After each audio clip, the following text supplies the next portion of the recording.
Un souverain, une perspective, une croix en flamme dans le ciel. Et si tout n'était qu'une illusion? Et si l'événement qui a marqué à jamais l'histoire du christianisme n'était pas un miracle céleste, mais la manœuvre habile d'un politicien brillant? Ce que vous allez découvrir sur l'année 313 pourrait bouleverser tout ce que vous pensiez connaître concernant la religion qui a modelé l'Occident. Que répondrez-vous si on vous disait que le moment le plus sacré de l'histoire chrétienne aurait pu être une mise en scène, formation sur des données jusqu'à octobre 2023? Avec son armée, Constantin se dirige vers Rome. Maxence, son adversaire, tient la capitale avec des forces plus importantes. Les chances ne sont pas en sa faveur. Et donc, d'après les témoignages qui arriveront ultérieurement, l'inimaginable se produit. En pleine lumière du jour, une croix éclatante se matérialise dans le ciel, accompagnée des mots grecs en toutonika. Par ce signe, tu vaincras. Selon la tradition, ce soir-là, le Christ aurait apparu à l'empereur en songe et lui aurait commandé de dessiner le signe Chiro, qui représente les premières lettres du nom du Christ en grec sur les boucliers de ses troupes.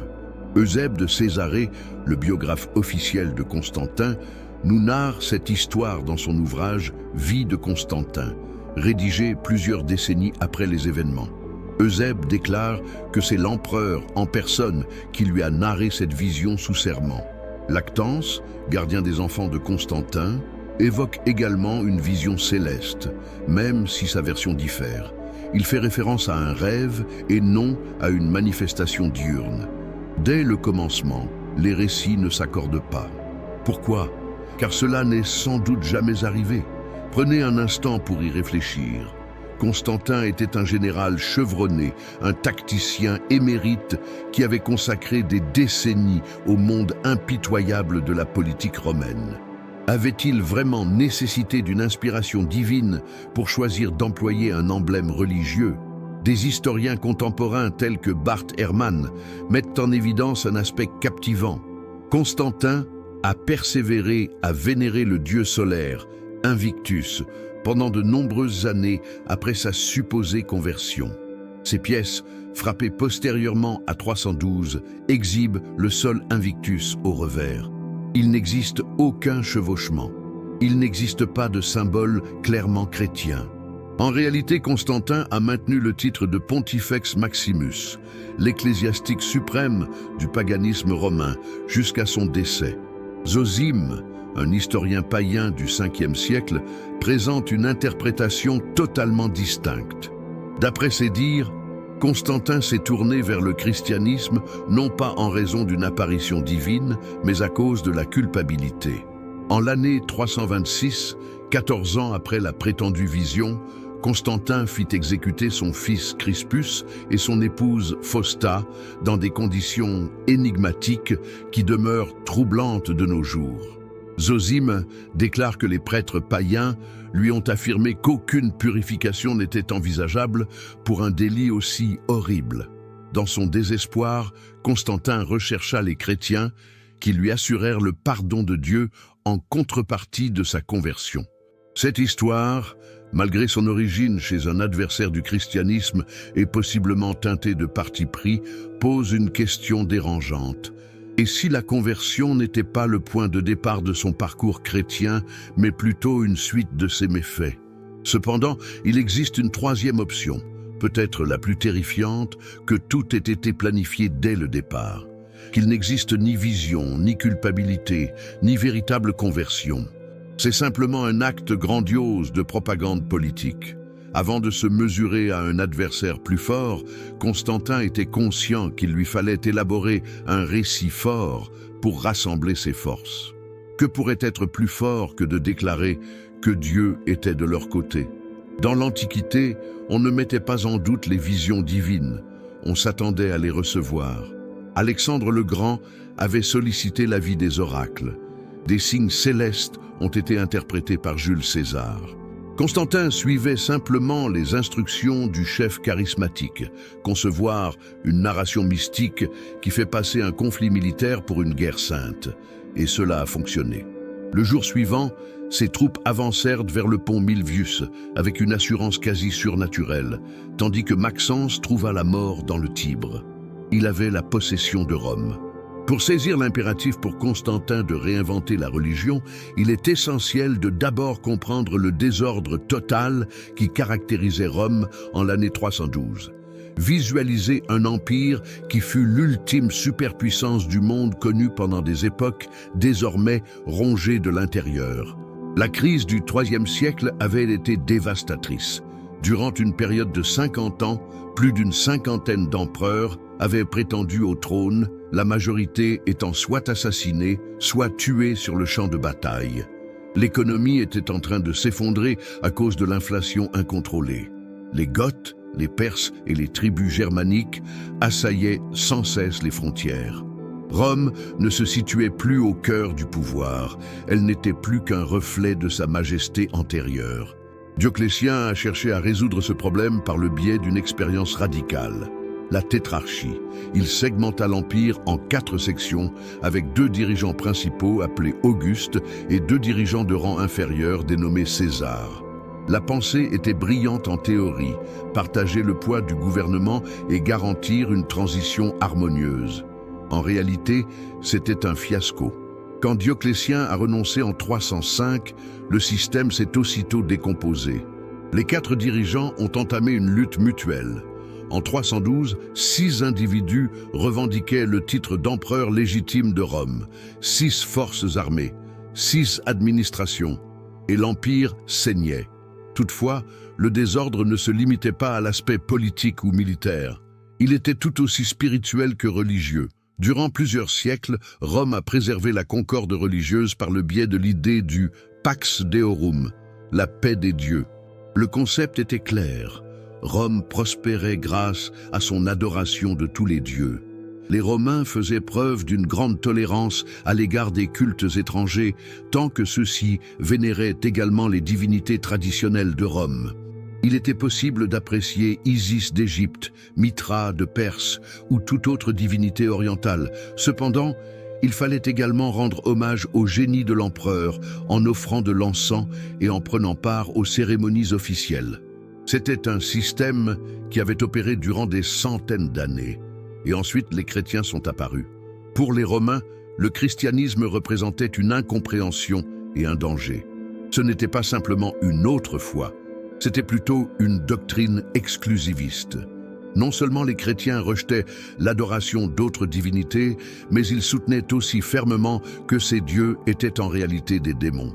Ils déclinèrent de prendre part aux rites civiques. Ils n'offraient pas d'encens à l'empereur. Ils n'étaient pas engagés dans les forces armées. Ils avaient des rassemblements clandestins. Pour l'Empire romain, ce n'était pas une question de liberté religieuse, c'était un acte de trahison. Et lorsque la situation se détériorait, épidémies, invasions, désastres naturels, les païens avaient une justification simple. Les dieux étaient fâchés parce que les chrétiens les avaient blessés. Cela a donné lieu à des persécutions, mais voici un point que beaucoup de gens ignorent. Ces persécutions n'étaient ni constantes ni universelles.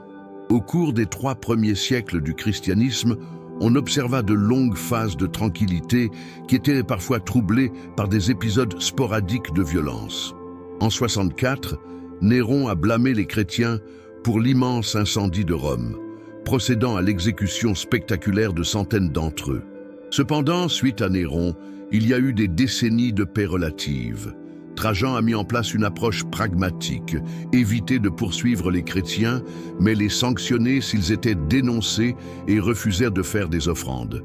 Marc Aurèle, l'empereur philosophe, a dirigé certaines persécutions locales sans toutefois mener de campagne impériale orchestrée. La période de 303 à 311, connue sous le nom de Grande Persécution de Dioclétien, fut la plus organisée et violente, bien que son application varie considérablement au sein des différentes régions de l'Empire. Et tout aussi brusquement qu'il avait débuté, il s'est achevé. Galère, l'un des plus redoutables persécuteurs, proféra un décret de tolérance depuis son lit de mort en 311, reconnaissant que la persécution avait échoué. Ce qui est captivant, c'est que, malgré tout cela, le christianisme a prospéré. Aux environs de 312, approximativement 10% de l'Empire professait le christianisme. Ce pourcentage était probablement plus élevé dans les cités orientales. Comment cela peut-il être possible? Car les chrétiens possédaient un élément que les cultes païens n'offraient pas, la communauté. Lorsque la peste survenait, les habitants non-croyants quittaient les cités. Les chrétiens continuaient à s'occuper des malades, y compris ceux qui étaient païens. Les temples païens ne proposaient pas de soutien lorsque quelqu'un tombait dans la misère. Les églises chrétiennes avaient des fonds communautaires destinés à soutenir les veuves, les orphelins et les personnes nécessiteuses. Le christianisme ne représentait pas uniquement une foi, c'était également un tissu de solidarité dans un univers cruel et sans pitié. Et Constantin, le tacticien politique, l'a observé. Il a observé une entité qui était déjà présente dans toutes les grandes cités de l'Empire. Il a observé une structure hiérarchique composée d'évêques et de prêtres susceptibles d'être cooptés. Il a observé la fidélité, la rigueur et l'unité. Il a entrevu ce qui est à venir. Nous avons tous en tête une image, celle de chrétiens fervents dissimulés dans les catacombes de Rome, chuchotant des prières pendant que les légionnaires romains les tractent à l'aide de torches dans la nuit. Des martyrs ont été lancés au lion dans le Colisée, acclamés par la foule.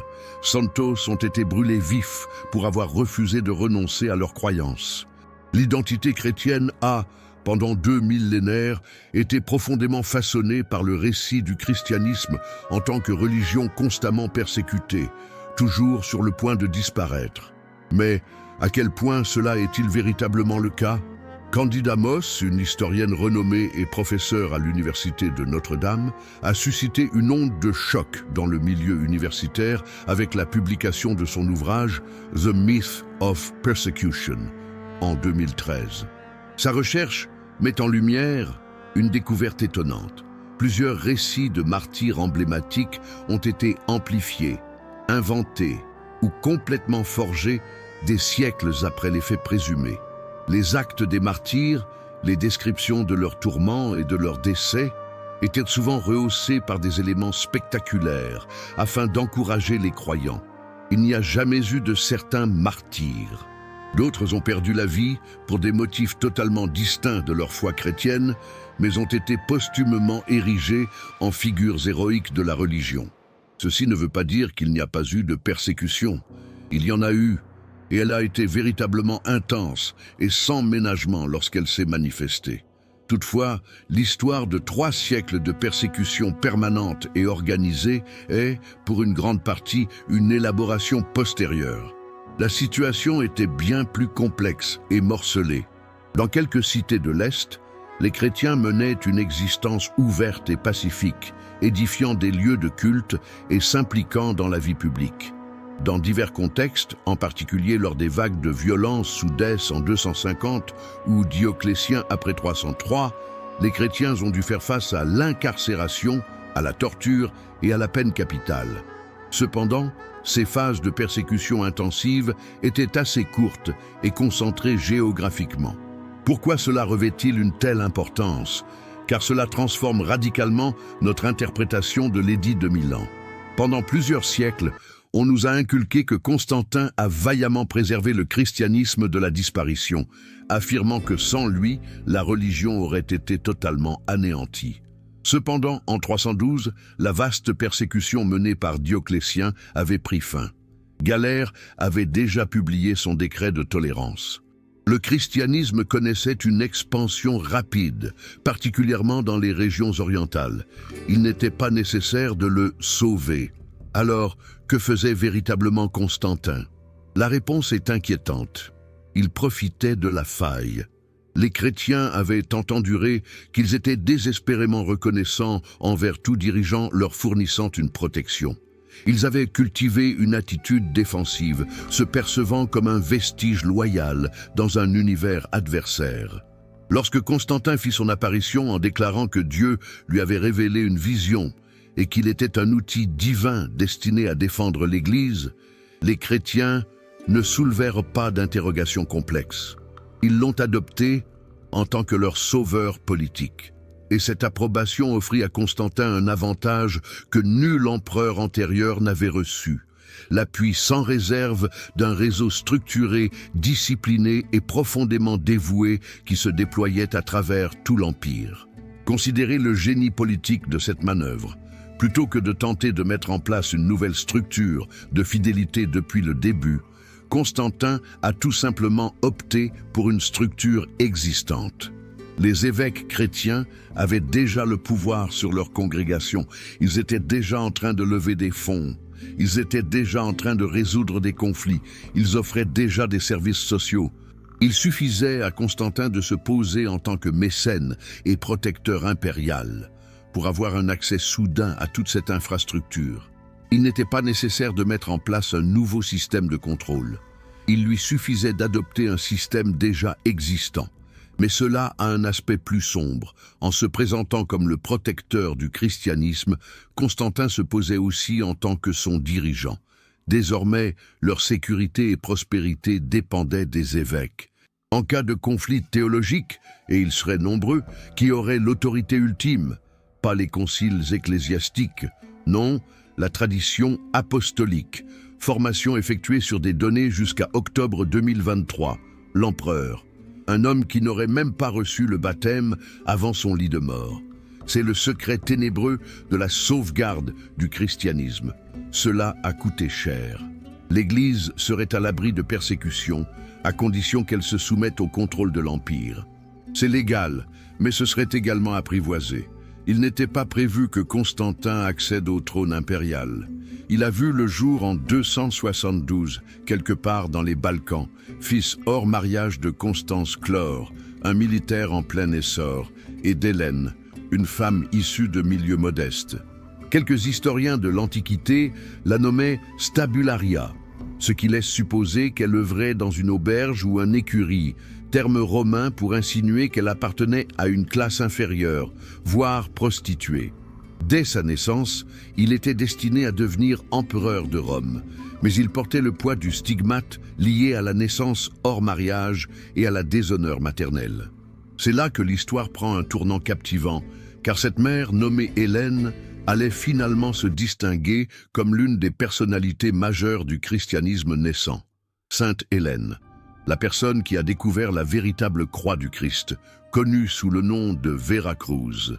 Hélène était-elle de foi chrétienne durant l'enfance de Constantin? C'est envisageable, malgré l'absence de preuves concluantes. Nous savons qu'à l'époque de la jeunesse de Constantin, il a grandi dans un environnement où diverses traditions religieuses vivaient en harmonie. Contrairement à d'autres membres de la tétrarchie, son père, Constance, faisait preuve de tolérance envers les chrétiens. Au cours de la sévère persécution menée par Dioclétien, Constance a fait preuve d'une grande permissivité dans l'application des lois sur ses territoires en Bretagne et en Gaule. Constantin a été élevé dans les cours impériales, principalement en tant qu'otage de Dioclétien, pour garantir la fidélité de son père. Il a été le spectateur des machinations politiques, des trahisons et des meurtres. Il découvrit qu'à Rome, survivre était tributaire de la ruse plutôt que de la vertu.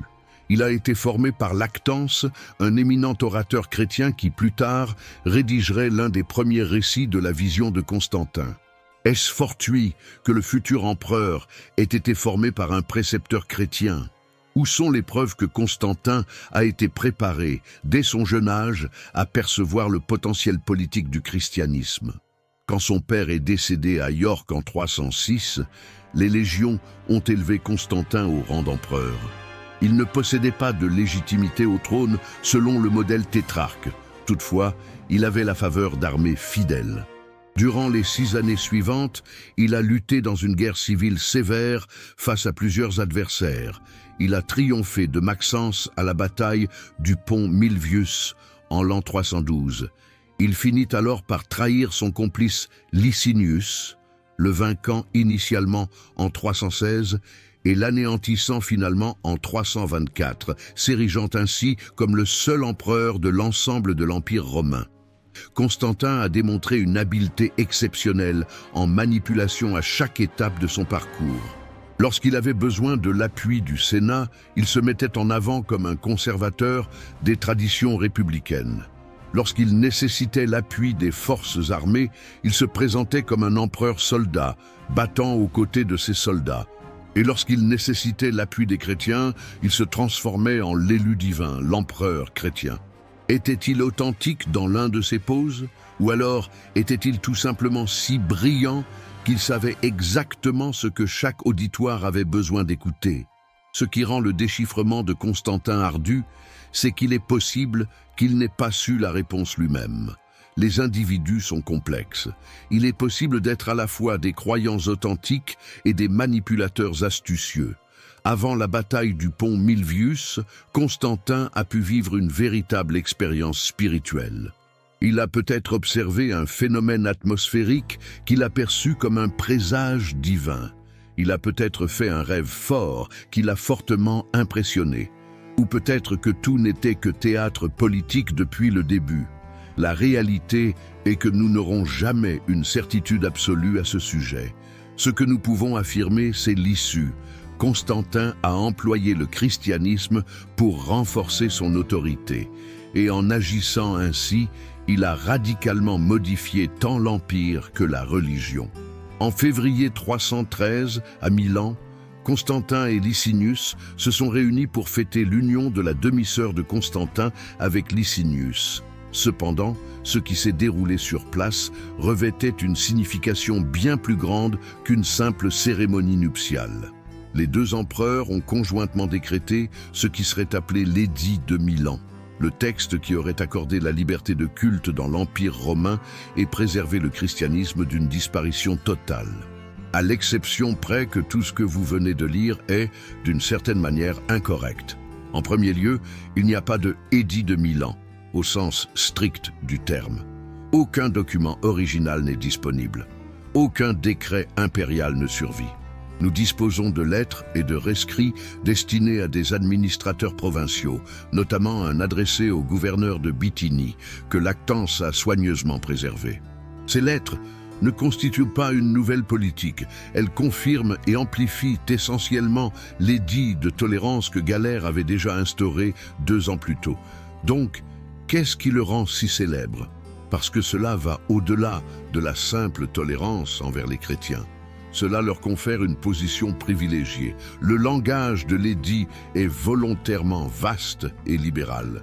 Il s'exprime sur l'idée d'accorder à tous, qu'ils soient chrétiens ou païens sans distinction, une liberté totale et sans entrave de choisir la religion qui leur convient. Cela sonne à merveille, n'est-ce pas? Pluralisme, tolérance religieuse universelle et liberté de conscience, les principes supposés caractériser les sociétés civilisées. Mais lis avec plus d'attention. L'édit ne légalise pas seulement le christianisme, il ordonne la restitution de tous les biens confisqués pendant les persécutions. Les églises, les terrains et même les objets liturgiques doivent être remboursés sans paiement ou demande de dédommagement. De plus, si ces propriétés ont été cédées à des tiers, l'État compensera les nouveaux acquéreurs. Qui est responsable du paiement de cette indemnité? La majorité des contribuables étaient de confession païenne. Autrement dit, tout en prétendant à une tolérance universelle, Constantin contraignait l'Empire à financer la réhabilitation des infrastructures chrétiennes. Et ce n'était que le début. Dans les années qui ont suivi, Constantin a déchargé le clergé chrétien des obligations fiscales que tous les citoyens étaient tenus de respecter. Dans un contexte de crise économique où l'Empire avait désespérément besoin de chaque centime, Constantin accordait des dérogations fiscales aux évêques chrétiens. Pourquoi? Formellement, car les clercs offrirent des services publics essentiels grâce à leurs contributions caritatives. En vérité, il s'attachait à sa loyauté par le biais de ses achats. Les implications étaient stupéfiantes. De manière inattendue, devenir prêtre chrétien n'était pas uniquement une vocation religieuse, mais également un atout économique.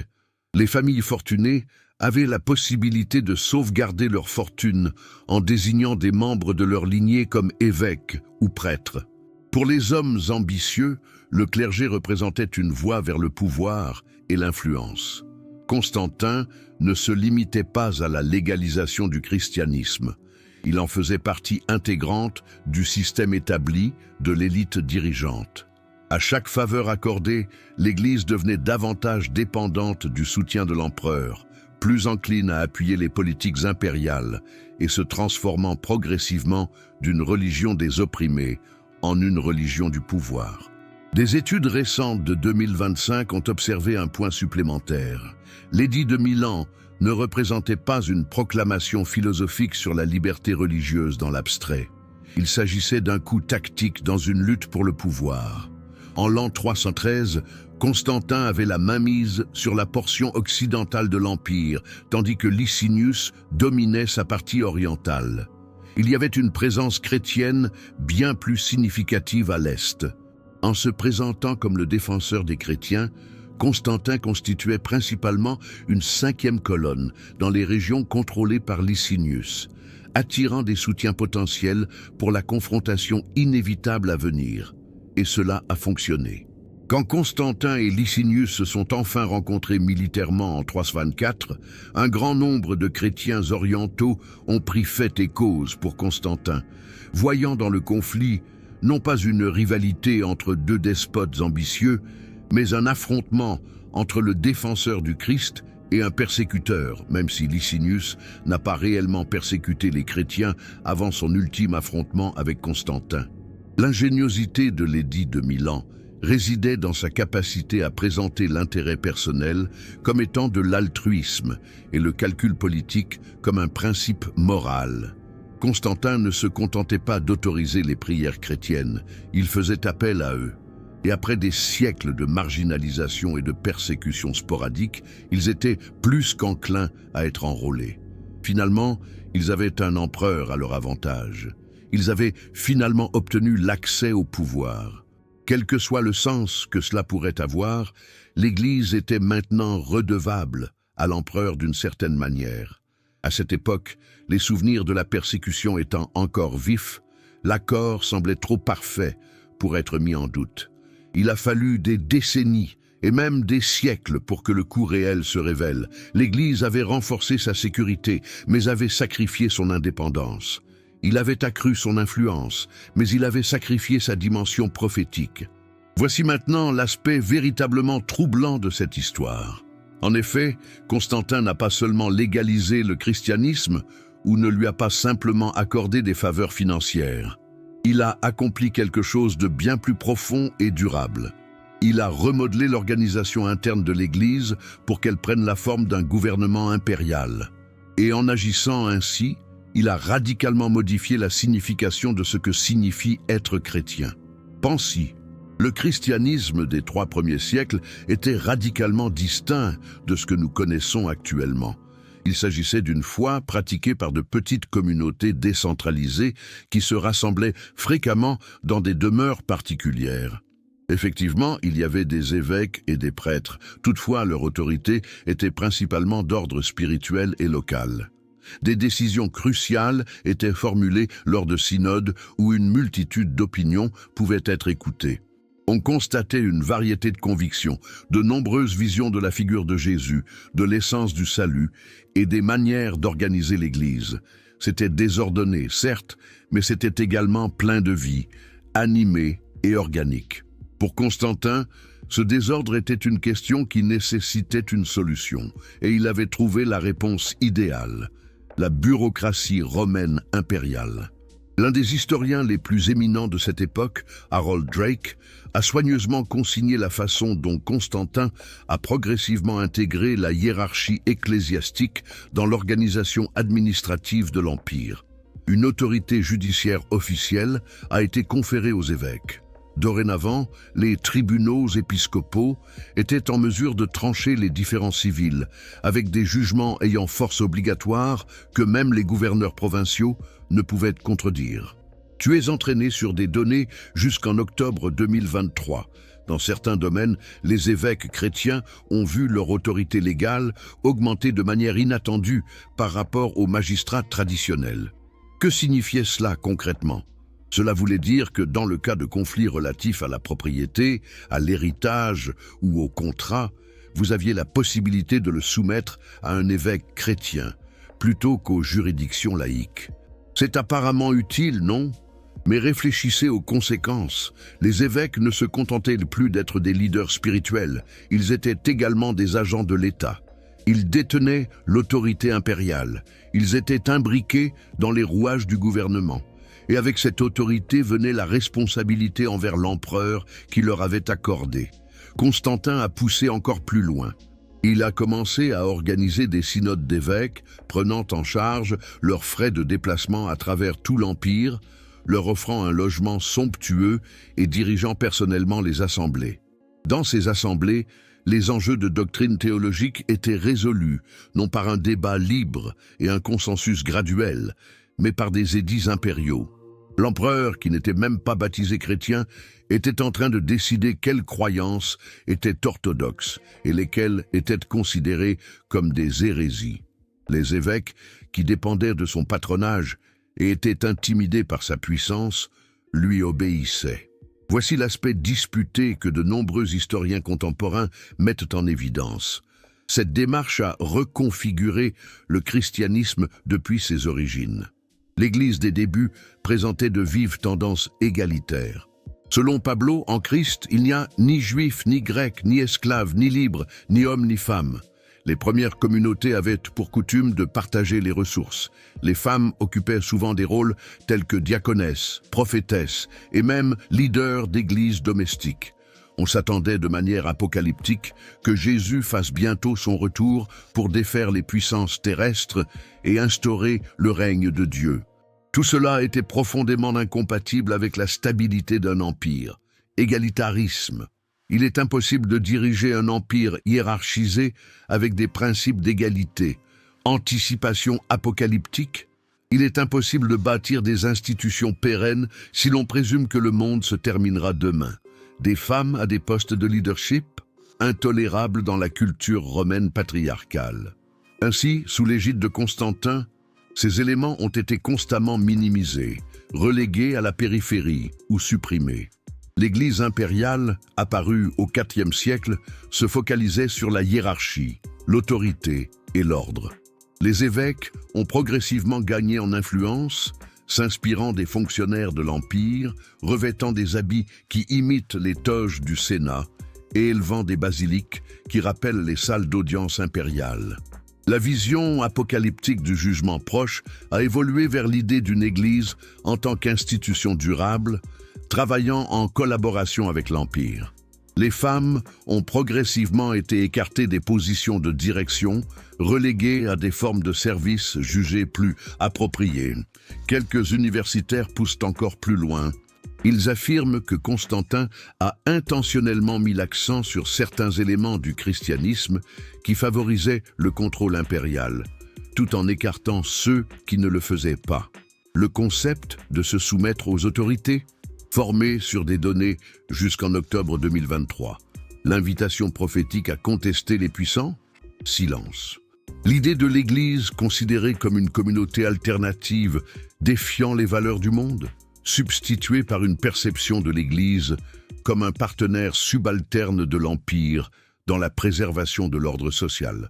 Ce n'était pas par hasard. Constantin avait trop de discernement pour faire cela. Chaque geste qu'il accomplissait consolidait son emprise tout en paraissant simultanément avantager l'Église. Cela leur a conféré du pouvoir, mais un pouvoir qui émanait de lui et qui était tributaire de sa volonté constante. Cela leur a octroyé un certain niveau de sécurité. Cependant, cela s'est fait au détriment de leur indépendance. Cela a enrichi leur vie, mais les a aussi rendus tributaires du patronage impérial. C'était une prise de contrôle brillamment réalisée, et ce qui est le plus surprenant, c'est que la majorité des chrétiens de cette époque l'ont fêté comme un don céleste. Mais attends un peu. Si Constantin était véritablement chrétien, pourquoi a-t-il persisté à se comporter comme un païen durant la majorité de son règne? C'est la question qui déchire le récit simpliste de conversion qu'on nous a appris, et les réponses sont tout à fait captivantes. Commençons par le titre le plus crucial, Pontifex Maximus, le grand prêtre de la religion romaine traditionnelle. Depuis l'époque d'Auguste, ce titre a été détenu par les empereurs. Cela était crucial pour son autorité religieuse. Ils avaient le droit de réguler les religions, de désigner des clercs et d'interpréter les signes divins. C'était en gros le rôle le plus élevé de la religion païenne. Devinez qui a gardé ce titre jusqu'à sa mort? Formation effectuée sur des données jusqu'à octobre 2023. L'empereur, censément dévot chrétien, n'a jamais cédé son statut de leader suprême de la religion païenne. Puis, il y a les pièces. Dans l'Antiquité, les monnaies servaient d'outils de propagande à grande échelle. C'était la méthode utilisée par les empereurs pour transmettre leur message à des millions d'individus qui n'auraient jamais eu l'occasion de voir leur statut ou de lire leurs décrets. Et les monnaies de Constantin en disent long. Oui, certains symboles chrétiens ambigus peuvent apparaître éventuellement, surtout après 320.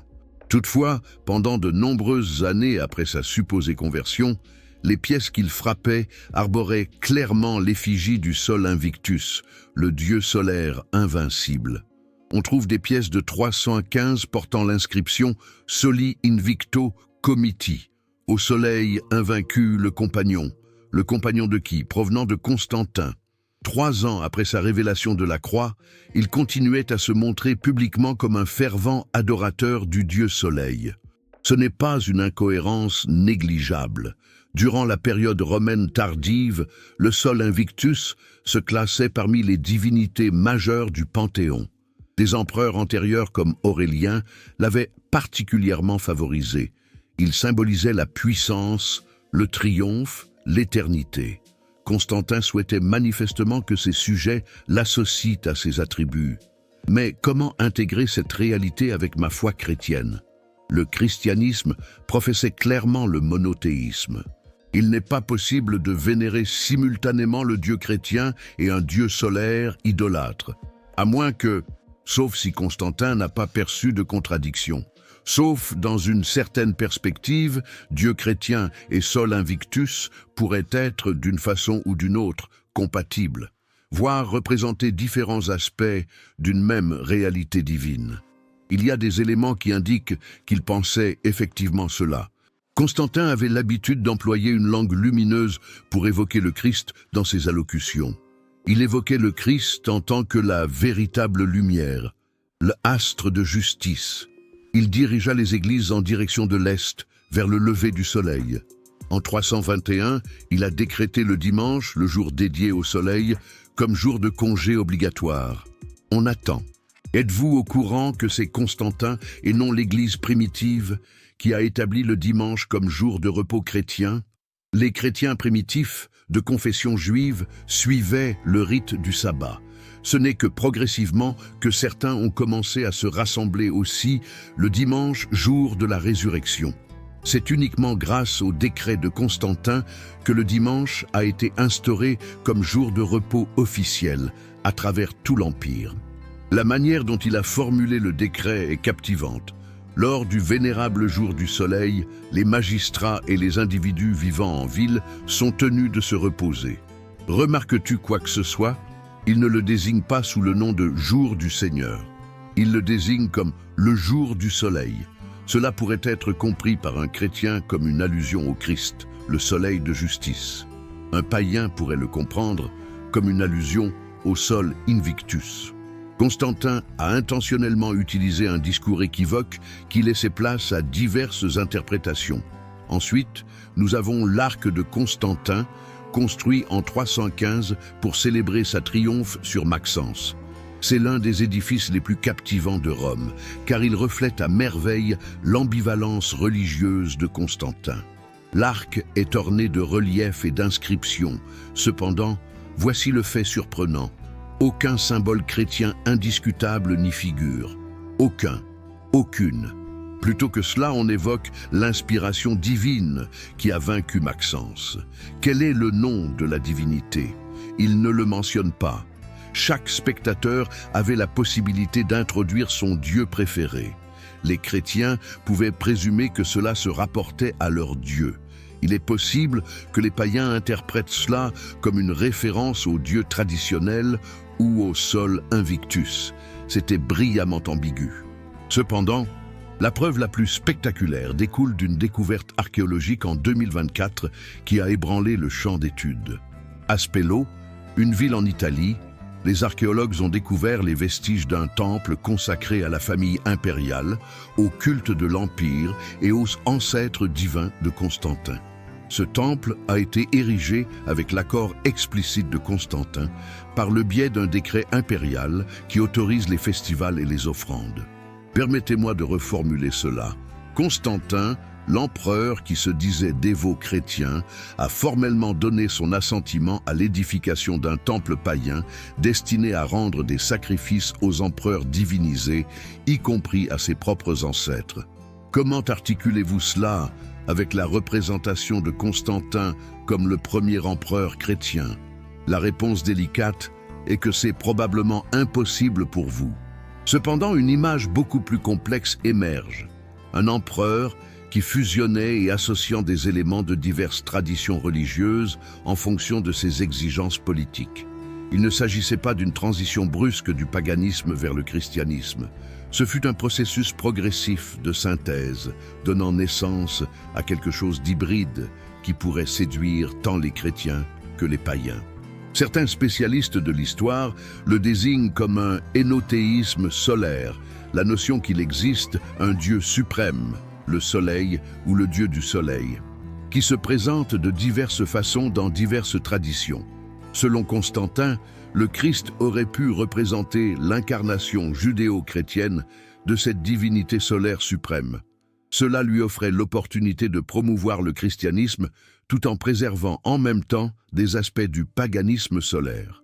C'était théologiquement incohérent, cependant brillant sur le plan politique. Cela lui donnait l'occasion de se présenter en tant que leader spirituel, tant pour les chrétiens que pour les païens, rassemblant l'Empire sous sa domination, sans déplaire totalement à aucun groupe. L'implication est terrifiante. Constantin ne s'est pas converti au christianisme. Il l'a modifié, il l'a façonné, l'a amalgamé à des éléments païens, l'a rendu conforme aux exigences impériales. Les chrétiens, dans leur désespoir d'être acceptés et protégés, l'ont permis. En plus de cela, ils l'ont soutenu en cherchant des façons de rationaliser et d'expliquer son comportement contradictoire. Car bénéficier d'un empereur chrétien, même s'il continuait à pratiquer des rites païens, était indéniablement préférable à l'absence totale de protection impériale. 325 de notre ère. Il s'est écoulé 13 ans depuis la vision de Constantin et 12 ans depuis l'édit de Milan. Désormais, l'empereur a la pleine maîtrise de l'Empire après avoir battu Licinius. Finalement, il a trouvé la paix dont il avait besoin. Toutefois, un problème se pose. L'Église qui le soutient est dévastée par une guerre théologique violente. Et cette guerre risque de ruiner l'unité que Constantin avait tant œuvré à instaurer. Le désaccord concernait un religieux d'Alexandrie connu sous le nom d'Arius. Pour Arius, qui considérait cela comme une logique fondamentale, si Jésus est le Fils de Dieu, forcément, il a dû y avoir un moment où le Fils n'était pas en existence. Uniquement le Père est réellement éternel. Bien qu'il soit divin, le Fils a été engendré par le Père. C'est la plus ancienne et la plus vaste de toutes les œuvres, mais elle demeure une œuvre. Pour Arius, cela maintenait le monothéisme. Uniquement le Père est Dieu au sens total et inconditionnel. Cela paraît logique, n'est-ce pas? Cependant, pour ceux qui s'opposaient à lui, dirigés par un jeune diacre du nom d'Athanase, c'était une monstruosité hérétique qui ruinait l'essence même du christianisme. Si le Christ n'est pas totalement divin, coéternel et égal au Père, alors la possibilité de salut est exclue. Il n'appartient qu'à Dieu de sauver l'humanité du péché et de la mort. Si Jésus n'est qu'un être divin suprêmement élevé, alors sa crucifixion ne peut pas réaliser la rédemption. Pour Athanase, ce qui était en jeu n'était pas un détail théologique obscur, mais l'essence même de l'Évangile. Les églises sont divisées, les évêques ont pris position, des émeutes ont éclaté dans les rues d'Alexandrie. Les chrétiens se disputaient pour déterminer si le Fils était homoousios, de même substance que le Père, ou homoiousios, de substance semblable. Un simple iota, qui représente une lettre grecque, distinguait les deux points de vue, mais ce iota symbolisait des univers théologiques totalement divergents. L'Église était au seuil d'un schisme perpétuel. Constantin était en colère. Non, ce n'était pas parce qu'il se préoccupait grandement de la théologie. Il ne saisissait probablement pas tous les détails de la controverse. Il était en colère, car cette querelle mettait en péril l'harmonie nécessaire pour une gouvernance efficace. Il avait soutenu le christianisme précisément parce qu'il proposait une organisation et une cohésion. Et maintenant, les chrétiens se disputaient entre eux sur la terminologie théologique. Inacceptable. Ainsi, il a réalisé quelque chose de jamais vu auparavant. Il rassembla tous les évêques de l'Empire pour une conférence à Nicée, une cité située non loin de sa résidence impériale. Je m'occuperai de tous les frais, je m'occuperai de l'hébergement, et je dirigerai personnellement. Près de 300 évêques ont assisté, majoritairement en provenance de l'Est. Le déplacement depuis l'Ouest était plus ardu. C'était le tout premier concile œcuménique de l'histoire chrétienne, et il a instauré un précédent redoutable. L'empereur, tranchant sur les questions de doctrine, visualise la situation. Ces évêques, dont un grand nombre portaient encore les traces de la sévère persécution, étaient rassemblés dans une vaste salle. Et au milieu, sur un trône haut perché, se trouve l'empereur en personne. Pas un chrétien qui a reçu le baptême, pas un théologien formé, uniquement l'homme le plus puissant du monde déterminait quelle interprétation de Dieu était la correcte. Dès le départ, Constantin a clairement exprimé son désir, l'unité. Peu lui importait quelle doctrine théologique prévaudrait, du moment que l'accord était atteint. Il a pris la parole lorsque les discussions se sont étendues. Lorsqu'elles se sont radicalisées, il a proféré des menaces. La majorité des évêques, étant donné qu'ils réglaient les factures, se sont rangés du côté de Constantin. Arius a été prononcé coupable. Le credo de Nicée a été établi, affirmant que le Christ est homoousios avec le Père, coéternel et non créé. 2 évêques seulement ont décliné la signature. Arius a également été exilé avec eux. À première vue, le christianisme avait réussi à établir une unité doctrinale. Finalement, une réponse formelle a été donnée à la question concernant l'identité de Jésus. Mais observe de manière plus approfondie. Comment cette unité a-t-elle été réalisée? Ni par le consensus authentique, ni par la persuasion théologique, par l'autorité impériale. L'empereur déterminait ce qui était considéré comme orthodoxe, et toute personne en désaccord était condamnée à l'exil. C'était une métamorphose radicale de la façon dont l'autorité opérait au sein de l'Église. Ce n'était plus la vérité définie par les Écritures, la tradition et l'accord communautaire. Elle était désormais établie par un décret impérial. Des études contemporaines, telles qu'un article de 2025 sur Medium, affirment que Nicée symbolise l'instant où le christianisme a cessé d'être une religion pour se transformer en idéologie d'État. L'orthodoxie imposée a supplanté la diversité de croyances qui avait marqué les 3 premiers siècles. Les voix de désaccord ont été étouffées. Tout cela a été dépeint comme un triomphe, une unité, comme le résultat du Saint-Esprit dirigeant l'Église. Mais était-ce l'Esprit Saint ou était-ce la force impériale qui imposait le consensus à la pointe de l'épée? Ce qui est le plus troublant, c'est que le modèle instauré à Nicée a perduré pendant des siècles. À chaque fois qu'un désaccord théologique se produisait, des conciles étaient convoqués par les empereurs. Chaque concile élaborait une doctrine ou un credo que tous étaient tenus d'accepter. Et chaque doctrine réduit encore plus l'éventail de croyances tolérables. Ceux qui ne partageaient pas les mêmes opinions n'étaient plus considérés comme de simples chrétiens avec des interprétations divergentes. Ils étaient vus comme des hérétiques, des adversaires de la vérité, menaçant l'unité de l'Empire. Les hérétiques pouvaient être sanctionnés, envoyés en exil ou même exécutés. Sous le règne de Constantin, le christianisme a évolué d'une foi martyrisée à une foi pratiquée par des inquisiteurs, et il a agi au nom de l'unité et de l'ordre. C'est la véritable noirceur au centre de cette histoire. Il ne faut pas dire que Constantin était particulièrement malveillant. Du point de vue romain, il ne l'était pas. Cependant, l'union entre l'Église et l'Empire, dépeinte comme une rédemption, s'est révélée être une corruption. L'Église a accru son influence et sa stabilité. Cependant, elle a sacrifié la liberté d'agir de manière prophétique, de contester les puissants et de préserver la diversité des points de vue qui étaient emblématiques de sa jeunesse. Si vous souhaitez saisir comment Constantin a radicalement modifié le christianisme, ne vous limitez pas à l'examen de ses décrets ou de ses synodes. Examinez ses projets de construction.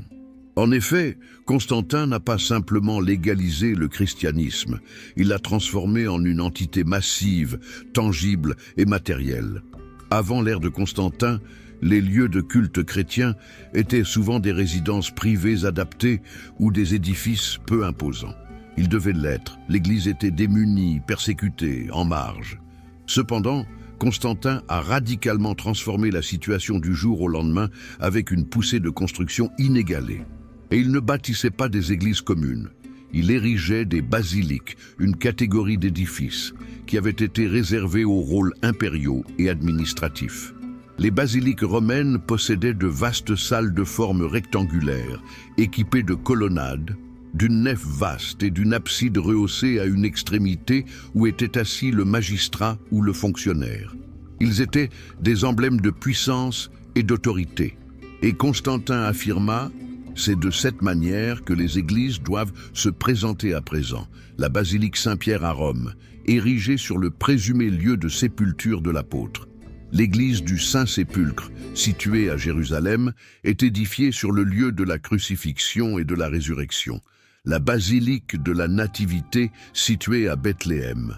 Immense, éclatante, onéreuse. D'où provient l'argent? De la fortune impériale.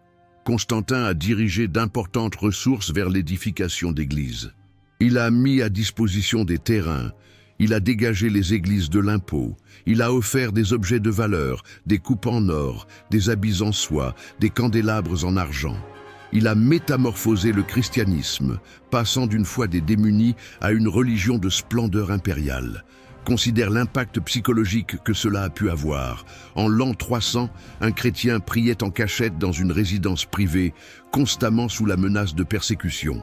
En l'an 340, un chrétien vénérait dans une basilique splendide, ornée de mosaïques éclatantes, de colonnes en marbre et de plafonds dorés. C'était l'empereur en personne qui avait financé cela. Le message était explicite. Le christianisme n'était plus une foi périphérique, c'était la foi du pouvoir, de l'empire et du futur. Cependant, cela avait un prix. L'entretien de ces superbes basiliques était nécessaire. Il était nécessaire de rémunérer le clergé qui les servait. Et toute cette richesse provenait de l'empire. Cela signifiait donc que l'Église était désormais financièrement dépendante de l'État. Constantin et ses héritiers ont concrètement acquis la fidélité de l'Église en utilisant des matériaux tels que la brique, le marbre et l'or. Et ce n'était pas uniquement de la construction. Constantin a édicté des lois qui favorisaient graduellement le christianisme par rapport à d'autres religions. En 321, il a rendu légale l'option pour les églises d'accepter des dons et des successions, une pratique qui avait été proscrite auparavant. Subitement, les chrétiens aisés pouvaient transmettre leurs richesses à l'Église, et nombreux sont ceux qui l'ont fait. Au fil des décennies, l'Église a évolué pour devenir l'un des plus grands propriétaires de terres dans l'Empire. En l'an 325, Constantin interdit les sacrifices privés pour la divination, une coutume païenne répandue. Il n'a pas encore banni tous les sacrifices. Cependant, le processus d'aliénation a débuté. En 326, il proscrit les combats de gladiateurs en raison de ses convictions chrétiennes, qui étaient considérées comme immorales. Même si cette législation a été souvent négligée et que les jeux ont perduré pendant de nombreuses années, elle a transmis un message. Les principes chrétiens sculpteraient désormais la politique impériale. Plus notablement, en 321, Constantin instaura le dimanche comme jour de repos obligatoire pour toutes les institutions gouvernementales et le commerce en milieu urbain. L'activité agricole demeurait permise, sous peine de détruire les récoltes. Cependant, pour la première fois, la semaine de 7 jours avec le dimanche comme jour de repos a été instaurée en tant que loi impériale. Ce n'était pas seulement une question de commodité religieuse pour les chrétiens, c'était une transformation de la vie civique à l'image chrétienne. Et ensuite, il y a les lois les plus mystérieuses, celles qui sont rarement évoquées lors des célébrations de Constantin. Par exemple, des lois anti-juives. Constantin a instauré une loi qui empêchait les Juifs de posséder des esclaves chrétiens, sanctionnait ceux qui se convertissaient au christianisme ou faisaient du prosélytisme. Ces législations ont établi des précédents pour des siècles de l'antisémitisme soutenu par l'État. L'empereur, en tant que défenseur de la foi véritable, s'est également transformé en persécuteur de ceux qui refusaient cette croyance. Sous le règne de Constantin, la crucifixion fut abolie, car elle était perçue comme une peine infligée au Christ qui avait succombé sur une croix. On cite fréquemment cela comme un témoignage de sa compassion chrétienne. Cependant, Constantin n'a pas mis fin à la torture ou à la peine capitale. Il a simplement modifié les moyens utilisés. Il a instauré de nouveaux types de châtiments mortels, dont l'un consistait à faire couler du plomb fondu dans la gorge des criminels. Son code de loi était impitoyable, infligeant largement la peine capitale. Certains aspects de la loi romaine ont été assouplis sous l'influence chrétienne, tandis que d'autres ont été renforcés. Ce qui se dessine est une image complexe. Effectivement, Constantin a grandement investi dans le christianisme, l'a transformé en une institution splendide et lui a conféré pouvoir et prestige. Toutefois, ce processus a également conduit à sa corruption. L'Église, autrefois démunie qui mettait en commun ses ressources, s'est transformée en une Église prospère qui amasse des possessions. L'Église, qui auparavant se souciait des marginalisés, était maintenant en coalition avec les puissants.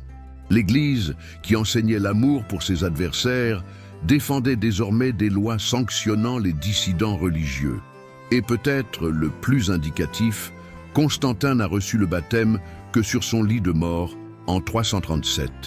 Durant un quart de siècle, en tant qu'empereur chrétien, il a soutenu des églises, organisé des conciles et promulgué des lois favorables au christianisme. Cependant, il n'a jamais franchi la dernière étape pour devenir pleinement chrétien par le baptême. Pourquoi ? Il est dit par certains qu'il était habituel de différer le baptême afin d'éviter le péché après la cérémonie. Cependant, les détracteurs mettent en évidence un aspect plus sombre. Constantin cherchait à obtenir les avantages politiques d'apparaître chrétien sans avoir à se conformer aux obligations morales inhérentes réellement. Il pouvait se présenter en tant qu'empereur chrétien tout en tuant simultanément des membres de sa propre famille, en conduisant des guerres sanglantes et en participant à des rituels païens. Ce n'est qu'à la fin, quand cela était devenu insignifiant et quand il était trop affaibli pour exercer le pouvoir de toute manière, qu'il reçut finalement le baptême. Il est décédé peu de temps après, en 337, à proximité de Constantinople. Il s'était proclamé le 13e apôtre de lui-même. Il a fait ériger son mausolée au sein de l'église des Saints Apôtres, entouré de 12 colonnes, symbolisant les 12 apôtres, avec son propre tombeau placé au milieu. L'arrogance est surprenante, mais la réussite l'est tout autant. En une courte période de 25 ans, il a entièrement métamorphosé tant l'Empire que le christianisme, et le monde ne sera plus jamais identique. L'an 326. Constantin exerce son pouvoir à son apogée. Il a consolidé l'Empire en une seule entité. Le concile de Nicée a été convoqué par lui. Il a érigé de superbes basiliques. Sous sa protection, l'Église chrétienne prospère. Ensuite, un événement terrible survient. Une chose aussi sombre qu'elle parvient à peine à être dissimulée. Même par les sources chrétiennes qui soutiennent Constantin, il exécute ses propres fils. Il est avec sa femme. Crispo était le premier-né de Constantin, issu de son union avec Minervina, sa première épouse ou concubine. Il était brillant et séduisant, un officier militaire couronné de succès. César avait été nommé par Constantin le désignant principalement comme l'héritier potentiel de l'Empire occidental. Il était aimé du peuple, il était respecté par l'armée. C'était le destin de l'Empire. Au printemps de l'année 326, Constantin fit donner l'ordre de son exécution, sans procès en public, sans justification formelle. Il a tout bonnement disparu, et les autorités ont annoncé qu'il avait été exécuté pour des délits non précisés. Quelques semaines après, Fausta, qui était la seconde épouse de Constantin et la mère de ses autres enfants, est également décédée. Les informations suggèrent qu'elle a été étouffée dans une salle de bain surchauffée, en gros, bouillie vivante. Encore une fois, sans justification formelle. De proches de la famille impériale sont décédés dans un intervalle de quelques semaines. Que s'est-il passé, bon sang? Les théories existent et circulent depuis des siècles. Selon certains historiens d'autrefois, l'accusation la plus scandaleuse serait que Fausta aurait accusé à tort Crispus de tentative de séduction ou de viol, à l'instar d'une Phèdre romaine poursuivant son Hippolyte. Constantin, persuadé de l'infidélité de sa femme, ordonna l'exécution de son fils. Ensuite, sa mère Hélène, qui tenait Crispus en haute estime, lui dévoila que Fausta avait trompé, peut-être en raison de la perception de Crispus comme un danger pour ses propres enfants. En proie à la colère et au remords, Constantin ordonna aussi l'exécution de Fausta. Certaines théories avancent l'hypothèse d'une conspiration politique. Il se peut que Crispo était en train d'organiser un coup d'État. Il se pourrait que Fausta conspirait avec les adversaires de Constantin. Il se peut qu'il ait découvert des secrets qui n'auraient pas dû être portés à sa connaissance. La réalité est que nous ne le saurons jamais. Ce qui est certain, c'est qu'après ses décès, toutes les références officielles à Crispus ont été supprimées. Son nom a été inscrit dans la pierre des édifices. Ses images ont été éliminées. On appelait cela « damnatio memoriae » chez les Romains, ce qui se traduit par la condamnation de la mémoire. Crispo a bel et bien été rayé des annales de l'histoire. C'est à ce moment-là que le christianisme s'introduit dans l'histoire de façon profondément perturbante. Selon Zosime, l'historien païen, c'est véritablement ces exécutions qui ont conduit Constantin à se convertir au christianisme. D'après son témoignage, Constantin a sollicité une purification auprès des prêtres païens suite à l'homicide de son propre fils. On lui a déclaré qu'aucun rituel de purification n'existait pour un délit aussi atroce. Les divinités n'étaient pas en mesure de pardonner cela. Cependant, Zosime déclare que les chrétiens lui ont assuré que leur Dieu était capable de pardonner tout péché, aussi terrible qu'il puisse être. J'avais uniquement besoin de repentir et de foi. Ainsi, rongé par la culpabilité, Constantin se tourna vers le christianisme. Ce récit fait l'objet de débats depuis des siècles. Les historiens chrétiens la dénigrent en tant que propagande païenne antichrétienne.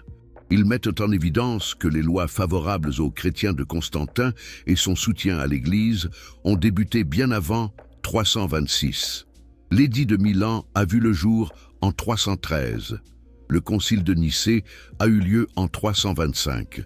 Avant le décès de Crispus et de Fausta, Constantin avait déjà été couronné empereur chrétien. Donc, comment sa conversion aurait-elle pu être provoquée par la culpabilité de leur décès? Toutefois, ce qui est préoccupant, c'est que malgré l'inexactitude de la chronologie de Zosime, son histoire pourrait contenir un certain fondement psychologique. Il est possible que Constantin ait été chrétien dès 326, mais il se pourrait aussi que ses exécutions aient renforcé sa détermination. Il se peut qu'il ait eu besoin de croire en un Dieu qui a la capacité de pardonner même le parricide et l'infanticide. Il se pourrait que son soutien de plus en plus ample à l'Église, après 326, ait été partiellement dicté par une tentative désespérée d'expier des péchés irrémissibles. Observe ce qui se produit tout de suite après les décès. Hélène, la maman de Constantin, entreprend son voyage célèbre en Terre Sainte. Il est âgé de près de 80 ans. Il se rend à Jérusalem où il prétend avoir découvert la véritable croix sur laquelle le Christ a été crucifié. Cette histoire, révélée dans les sources plusieurs décennies plus tard, porte tous les signes de la propagande dévote. Cependant, Le timing est suggestif. Est-ce que ce voyage a représenté pour Hélène et Constantin une quête de rédemption, un pèlerinage de pénitence? Après 326, Constantin accentue aussi l'édification d'églises, l'église du Saint-Sépulcre située à Jérusalem, la basilique de la Nativité située à Bethléem. De nombreuses basiliques sont présentes à Rome et dans l'ensemble de l'Empire. C'est comme s'il tentait de se procurer le pardon divin en échange de marbre et d'or. Et il y a un autre aspect captivant. Constantin, auparavant impitoyable, ayant éliminé rivaux, trahi alliés et exterminé ennemis sans hésitation, se trouve soudainement obsédé par la notion de pardon divin.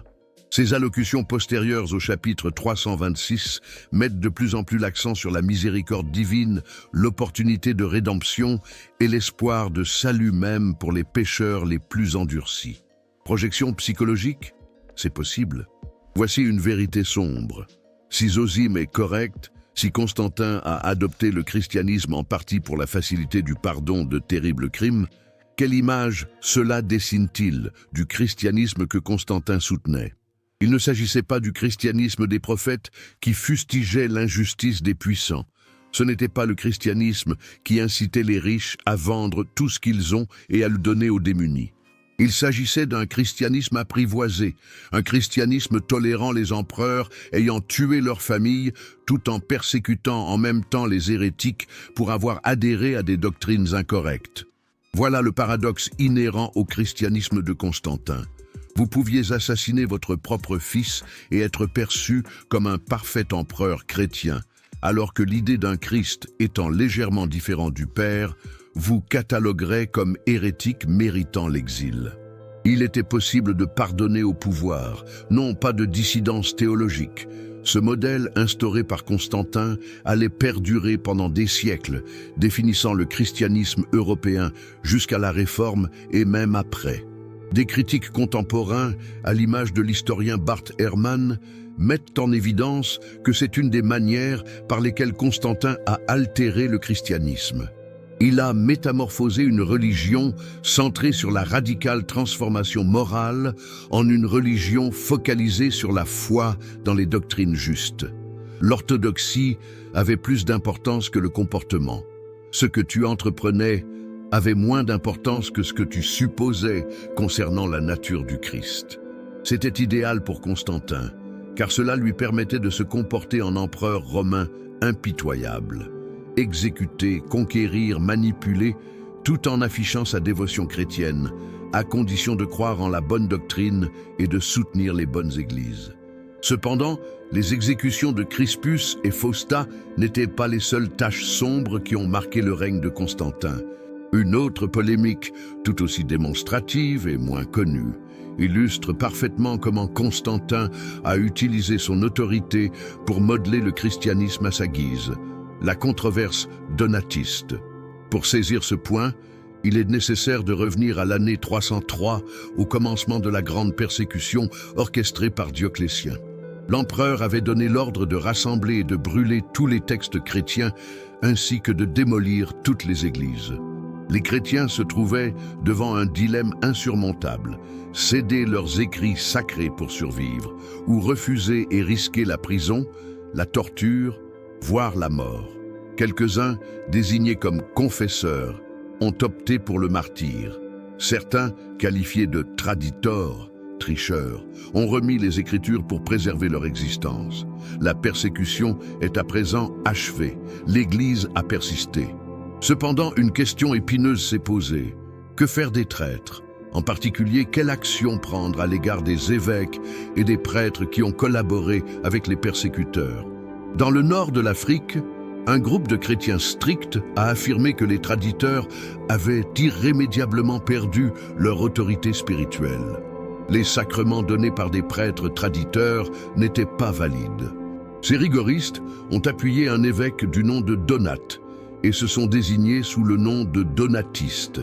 Selon l'Église catholique prédominante, où le mot catholique fait référence à universel et non pas à la dénomination actuelle, les sacrements étaient considérés comme valides indépendamment de la sainteté personnelle du prêtre qui les dispensait. Ce qui comptait, c'était le travail, pas la personne. C'était un choix plus pratique. Sinon, comment pourrions-nous être certains que son baptême ou sa communion étaient valides? Que se passerait-il si votre prêtre commettait des péchés en secret? D'un côté, c'était un authentique débat théologique concernant la nature des sacrements et de l'Église. Cependant, il était également question de pouvoir. De nombreuses églises en Afrique du Nord étaient sous le contrôle des donatistes. Ils jouissaient du soutien du public. Ils percevaient l'Église catholique comme compromise, corrompue, trop encline à pardonner à ceux qui avaient renoncé à leur foi sous contrainte. Dès que Constantin a donné une légalité au christianisme, il s'est tout de suite retrouvé mêlé à cette polémique. Pourquoi? Car il devait accorder le patronage impérial sous forme d'argent, de terres et de privilèges aux évêques chrétiens. Mais quels évêques sont concernés? Catholiques ou donatistes? Les deux factions prétendaient être la véritable Église en Afrique du Nord. Constantin a pris une décision. Il a appuyé les catholiques. Et pas uniquement avec des mots. Quand les donatistes ont fait appel, Constantin a organisé des conciles afin de régler le conflit. Quand ces conciles ont pris des décisions en faveur des catholiques, les donatistes ont exprimé leur contestation. Des troupes furent envoyées par Constantin. On a procédé à la saisie des églises donatistes. Des évêques de la secte donatiste ont été exilés. Jamais auparavant dans l'histoire, l'autorité romaine n'a été exploitée non pas pour traquer les chrétiens dans leur ensemble, mais spécifiquement ceux dont les croyances étaient jugées mauvaises. Laisse ça reposer. Constantin, le grand légalisateur du christianisme, fut aussi le premier à mobiliser l'autorité de l'État pour persécuter les chrétiens dissidents. Il a instauré un précédent qui perdurera pendant 1000 ans. L'État détermine ce qu'est le christianisme orthodoxe et les hérétiques peuvent faire l'objet de sanctions légales. Les donatistes ont réagi à l'aide d'une question qui devrait nous alerter. Quel rapport y a-t-il entre l'empereur et l'Église? En d'autres termes, quelle est la justification pour laquelle l'État laïque possède le pouvoir de résoudre les différends théologiques? Pourquoi un empereur qui n'a pas reçu le baptême aurait-il le pouvoir de décider qui est authentiquement évêque et qui ne l'est pas? C'était une question pertinente. Outre le pouvoir brut, Constantin ne détient pas de réponse valable. C'était l'empereur. J'avais besoin d'unité. Cette unité était menacée par les donatistes. Par conséquent, il fallait éliminer les donatistes. Cela dévoile un aspect essentiel du projet de Constantin. Ce n'était pas véritablement une question de défendre le christianisme. C'était une question d'utiliser le christianisme comme instrument d'unification de l'Empire. Et cela nécessitait une seule forme de christianisme, une unique orthodoxie que tous étaient tenus d'adhérer. La diversité représentait un danger. La trahison était synonyme de désaccord. Ce serait finalement l'empereur, et non l'Église, qui déciderait quelles croyances étaient permises. Des études contemporaines, dont une recherche de 2025 publiée dans le Rétrospect Journal, affirment que la controverse donatiste illustre comment Constantin a réorganisé le christianisme, le transformant d'un mouvement populaire en une structure hiérarchique sous contrôle étatique. Les donatistes incarnaient une branche plus ancienne du christianisme, caractérisée par son rigorisme, son puritanisme et sa méfiance face à l'implication dans le monde. Les catholiques, appuyés par Constantin, incarnaient une forme de christianisme novateur, pragmatique, structuré et prêt à collaborer avec le régime impérial. Qui pensez-vous a remporté la victoire? Le christianisme, qui était prêt à être exploité par l'Empire, a survécu et prospéré. L'insistance du christianisme sur la pureté et l'autonomie du pouvoir gouvernemental a conduit à sa marginalisation et son éventuelle disparition. Il est facile de saisir les raisons. Constantin disposait de ressources financières, d'une armée et d'infrastructures. Les évêques qui collaboraient avec lui prospéraient, ceux qui s'opposaient étaient écrasés. Et voici la révélation finale et la plus ironique. Les donatistes ont en définitive opté pour la violence. Des factions radicaux donatistes, connues sous le nom de circumcellions, s'en prenaient aux églises catholiques, maltraitaient les prêtres et cherchaient à susciter des martyrs en défiant les autorités. Le mouvement, initialement porté par des inquiétudes justifiées liées à la préservation de la pureté de l'Église, a finalement dérivé vers le fanatisme et le terrorisme. C'est un enseignement sur ce qui arrive lorsque la religion et le pouvoir étatique se combinent. Tout le monde se corrompt. Les catholiques se sont corrompus en acceptant le patronage impérial et en employant des forces impériales contre leurs semblables chrétiens. En devenant de plus en plus radicaux dans leur opposition, les donatistes se sont corrompus. Et Constantin lui-même a démontré que sa tolérance avait des frontières clairement établies. Il n'acceptait que les chrétiens qui reconnaissaient son autorité et soutenaient ses buts d'unification impériale. Le 11 mai 330, Constantin officialisa la fondation de sa nouvelle capitale, Constantinople. Établie sur les vestiges de l'ancienne cité grecque de Byzance, sur la berge européenne du détroit du Bosphore, cette métropole symbolisait véritablement un renouveau pour l'Empire romain. D'après Constantin, ce serait une cité chrétienne, la première de l'histoire à être érigée en tant que capitale chrétienne. La narration traditionnelle dépeint cela comme un moment de triomphe. L'empereur chrétien Constantin a établi une capitale dégagée des liens païens de Rome. Une cité pure, sacrée, consacrée à Dieu. En l'absence de temples païens, pas de sanctuaires dédiés aux dieux d'autrefois, uniquement les églises chrétiennes annonçant la nouvelle croyance de l'Empire. Cependant, comme c'est souvent le cas avec Constantin, les choses sont bien plus complexes. Effectivement, Constantinople était connue pour ses superbes églises chrétiennes, la Église des Saints Apôtres, où il serait dit que Constantin a été inhumé. La Sainte-Irène figure parmi les premières grandes églises de la cité. L'architecture de Constantinople a été conçue en plaçant le christianisme au centre. Mais elle était également riche en art et en statues païennes. Constantin a dévalisé le monde méditerranéen afin de se procurer des sculptures antiques pour embellir sa nouvelle cité. Les places et les forums étaient ornés de statues représentant des dieux et des déesses grecs et romains. La fameuse sculpture de l'Apollon du Belvédère. Statue de Zeus, Athéna et Aphrodite. Ce n'était pas simplement de la décoration. Ces objets avaient une fonction de vénération religieuse pour les païens, chargés d'une puissance divine. Pourquoi un empereur chrétien peuplait-il sa cité chrétienne d'idoles païennes? La réponse met en évidence l'ambivalence religieuse continue de Constantin.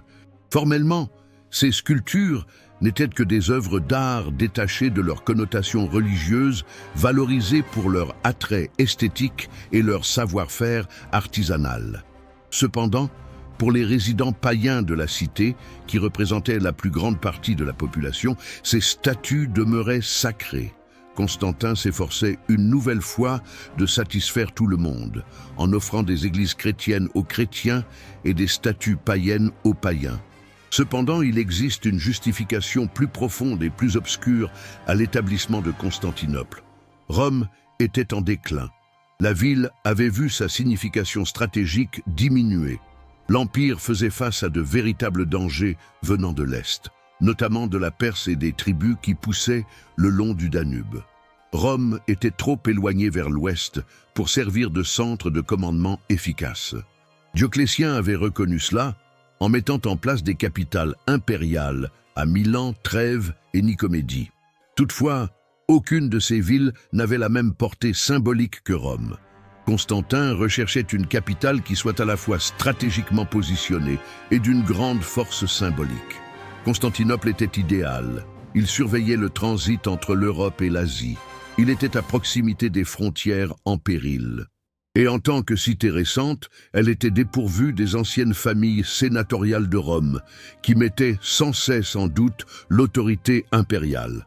Plus significativement, en établissant une capitale chrétienne, Constantin rompt avec 1000 ans de tradition romaine. Rome avait été la cité des divinités païennes. Sa création est associée à Romulus et Rémus, allaités par une louve envoyée par le dieu Mars. Chaque monument, chaque sanctuaire, chaque cérémonie était imprégné de paganisme. Constantin ne pouvait transformer Rome en une cité chrétienne sans totalement déplaire à l'ancienne élite païenne. Mais Constantinople était une toile vierge. Constantin avait la capacité de créer ses propres mythes fondateurs. D'après certaines légendes, c'est en songe que le Christ aurait commandé à Constantin de bâtir la ville. La ville bénéficiait d'une protection particulière de la part de la Vierge Marie. Elle était la Nouvelle Rome, supérieure à l'ancienne Rome du fait qu'elle était chrétienne dès sa création. Toutefois, le paganisme parvenait toujours à se frayer un chemin ici. La cérémonie de dédicace en 330 comportait des rites qui paraissaient étrangement païens, défilés comportant des représentations qui pourraient être chrétiennes ou illustrer la déesse de la fortune, Tyche, sacrifices qui auraient pu être de nature chrétienne ou traditionnelle. Jusqu'au bout, Constantin a préservé l'ambiguïté. La création de Constantinople témoigne aussi de la vision à longue échéance de Constantin. Il bâtissait en vue de la pérennité, pas uniquement pour sa propre époque. J'étais conscient que le destin de l'Empire se trouvait à l'Est, là où les cités étaient plus prospères, les populations plus peuplées et les économies plus vigoureuses. J'étais également conscient que le christianisme avait une plus grande force à l'Est. En transférant la capitale à cet endroit, il plaçait l'Empire en position favorable pour un avenir chrétien, et cela a fonctionné. Jusqu'à sa prise par les Turcs ottomans en 1453, Constantinople demeurerait le centre névralgique de l'Empire romain, ultérieurement byzantin, pendant plus d'un millénaire. Durant la majeure partie de cette époque, elle était la plus grande et la plus prospère des villes européennes. Et elle se déclarait chrétienne avec ferveur, ardeur et passion, d'une manière qui Rome n'aurait jamais pu être. Toutefois, le prix était onéreux. En fondant une capitale chrétienne, Constantin a accentué la séparation entre les chrétiens et les païens. En établissant le christianisme comme la religion de l'autorité impériale, il a assuré que le paganisme finirait par être persécuté. Pas durant son règne, Constantin faisait preuve d'une certaine tolérance, ou du moins de pragmatisme. Cependant, ses enfants et petits-enfants seraient nettement moins tolérants. Ils se conformaient tout simplement à la logique instaurée par Constantin. Si le christianisme représente la véritable foi de l'Empire, alors les religions erronées constituent un danger pour l'Empire et doivent être éliminées. Cette nouvelle réalité était symbolisée par Constantinople. Elle était splendide, magnifique, pleine de puissance. Néanmoins, elle était également exclusive et intolérante, fondée sur le principe qu'une religion devait prévaloir, tandis que toutes les autres devaient finalement s'éclipser. L'élément le plus perturbant est que le système établi à Nicée a subsisté pendant des centaines d'années. Chaque fois qu'un différend théologique survenait, les empereurs convoquaient des conciles. Chaque concile formulait une doctrine ou un credo auquel tous devaient se conformer. Chaque doctrine réduit davantage la gamme de croyances qui est acceptable. Les individus qui ne partageaient pas les mêmes croyances n'étaient plus perçus simplement comme des chrétiens avec des interprétations différentes. Ils étaient considérés comme des hérétiques, ennemis de la vérité, mettant en péril l'unité de l'Empire. Les hérétiques pouvaient être punis, exilés ou même condamnés à mort. Durant le règne de Constantin, le christianisme a évolué d'une religion persécutée à une foi pratiquée par des inquisiteurs. Il a agi pour le compte de l'unité et de l'ordre. C'est l'authentique obscurité qui se trouve au cœur de cette narration. On ne peut pas affirmer que Constantin était particulièrement malveillant. Du point de vue romain, il ne l'était pas. Toutefois, l'association de l'Église et de l'Empire, présentée comme une rédemption, s'est avérée être une corruption. L'Église a renforcé son pouvoir et sa solidité, mais ce faisant, elle a renoncé à la liberté d'agir de façon prophétique, de défier les puissants et de maintenir la variété des perspectives qui étaient le symbole de sa jeunesse. Pour comprendre comment Constantin a profondément transformé le christianisme, ne vous concentrez pas uniquement sur l'analyse de ses décrets ou de ses synodes. Consultez ses plans de construction. Effectivement, Constantin n'a pas uniquement donné une légalité au christianisme, il l'a métamorphosé en une entité massive, palpable et matérielle. Avant Constantin, les lieux de dévotion chrétienne étaient fréquemment des habitations privées réaménagées ou des constructions modestes.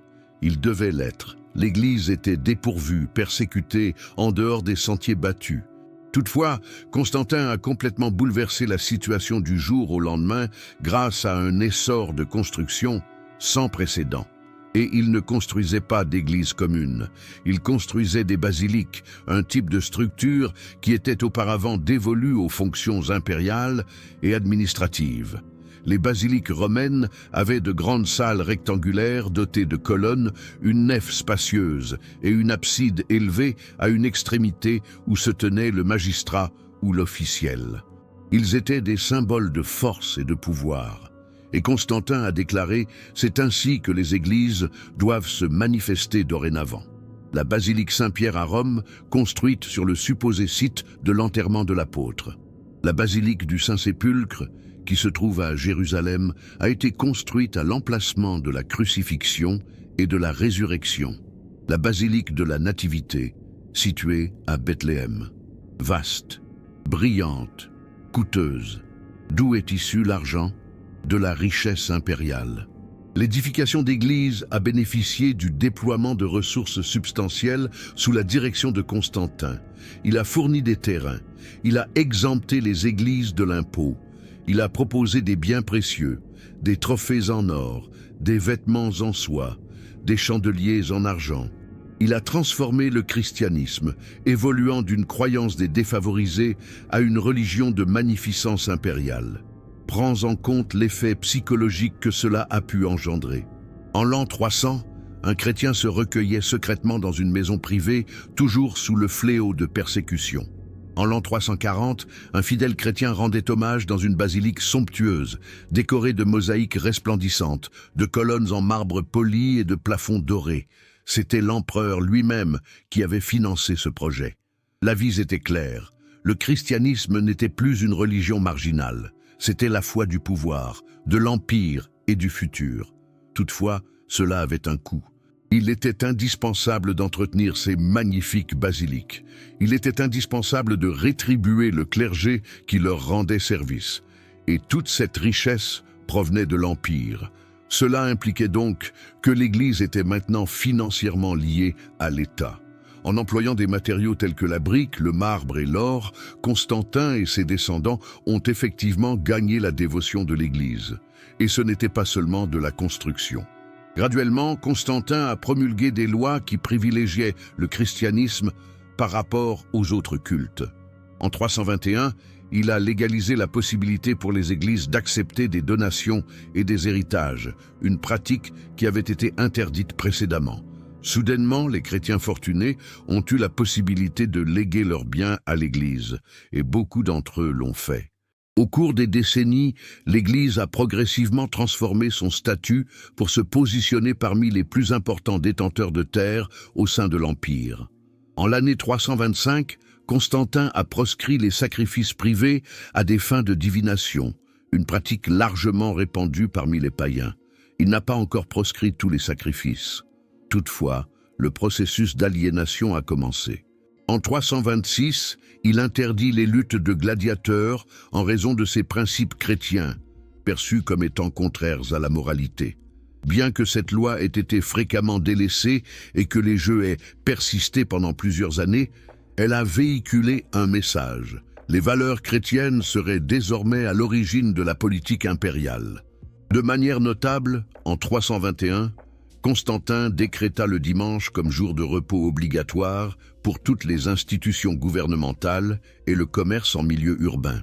L'agriculture restait autorisée, sous risque de destruction des cultures, mais pour la première fois, la loi impériale a établi une semaine de 7 jours avec le dimanche comme jour de repos. Il ne s'agissait pas uniquement d'une question de facilité religieuse pour les chrétiens, c'était une métamorphose de la vie civique à l'image chrétienne. Puis, il y a les lois les plus énigmatiques, celles qui sont rarement mentionnées lors des festivités dédiées à Constantin. Par exemple, des législations contre les Juifs. Constantin a mis en place une réglementation interdisant aux Juifs de détenir des esclaves chrétiens et pénalisant ceux qui se convertissaient au christianisme ou pratiquaient le prosélytisme. Ces lois ont jeté les bases pour des siècles d'antisémitisme étatique.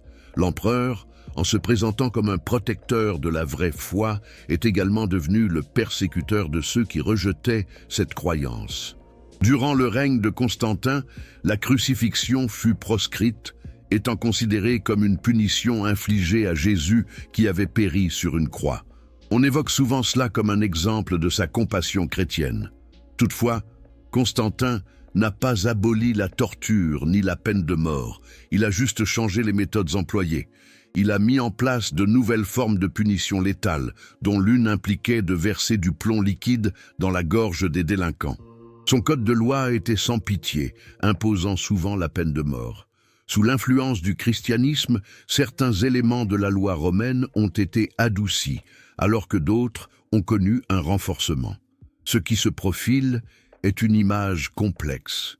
En effet, Constantin a largement misé sur le christianisme, l'a métamorphosé en une institution magnifique et lui a octroyé puissance et prestige. Cependant, ce processus a aussi entraîné sa corruption. L'Église, qui était autrefois dans le besoin et mutualisait ses ressources, s'est métamorphosée en une Église florissante qui accumule des biens.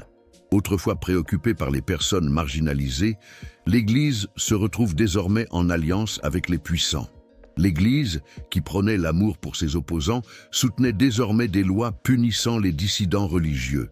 Et peut-être le plus révélateur, Constantin n'a été baptisé que sur son lit de mort en 337. Pendant 25 ans, en qualité d'empereur chrétien, il a appuyé les églises, convoqué des conciles et promulgué des lois profitant au christianisme. Toutefois, il n'a jamais atteint l'étape finale pour devenir totalement chrétien par le sacrement du baptême. Pourquoi ? On dit souvent qu'il était courant de retarder le baptême pour éviter de pécher après la sacre. Toutefois, les critiques soulignent une facette plus sombre. Constantin tentait de tirer parti des bénéfices politiques d'une apparence chrétienne sans réellement se soumettre aux obligations morales intrinsèques. Il était possible pour lui de se revendiquer comme empereur chrétien tout en massacrant des membres de sa propre famille, en menant des batailles sanglantes et en prenant part à des rites païens. Ce n'est que lorsqu'il était devenu insignifiant et trop affaibli pour exercer le pouvoir de quelque manière que ce soit, qu'il reçut finalement le baptême. Il est mort peu après, en 337, près de Constantinople. Il s'était autoproclamé comme étant le 13e apôtre. Il a construit son mausolée à l'intérieur de l'église des Saints Apôtres, entouré par 12 colonnes qui représentent les 12 apôtres, et y a installé son propre tombeau au centre. L'arrogance est étonnante. La réussite est tout autant présente. En l'espace de seulement 25 ans, il a totalement transformé aussi bien l'Empire que le christianisme. Et le monde ne sera plus jamais le même. L'année 326. Constantin exerce son autorité à son sommet.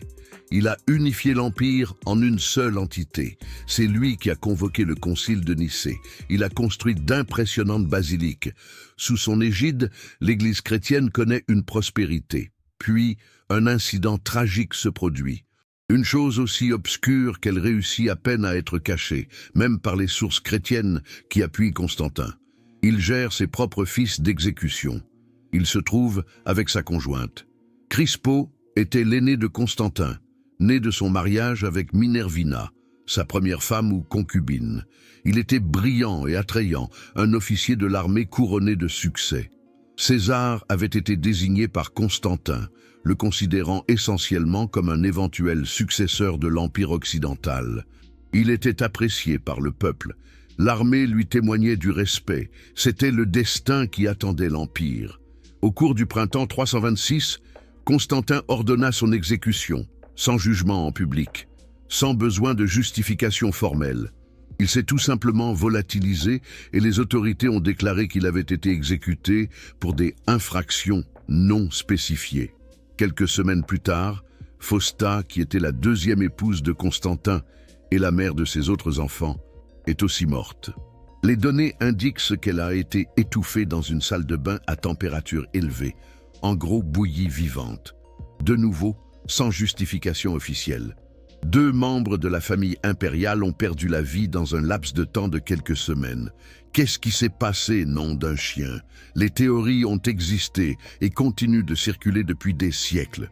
D'après plusieurs historiens du passé, l'accusation la plus honteuse pourrait être que Fausta aurait faussement accusé Crispus de tentative de séduction ou d'agression sexuelle, à l'image d'une Phèdre romaine traquant son Hippolyte. Convaincu de l'infidélité de sa femme, Constantin décréta la mise à mort de son fils. Par la suite, sa mère Hélène, qui valorisait grandement Crispus, lui révéla que Fausta l'avait trahi, possiblement à cause de la perception de Crispus comme une menace pour ses propres enfants. Sous l'emprise de la rage et du repentir, Constantin donna également l'ordre de mettre Fausta à mort. Des théories proposent l'idée d'une conspiration politique. Il est possible que Crispo planifiait un coup d'État.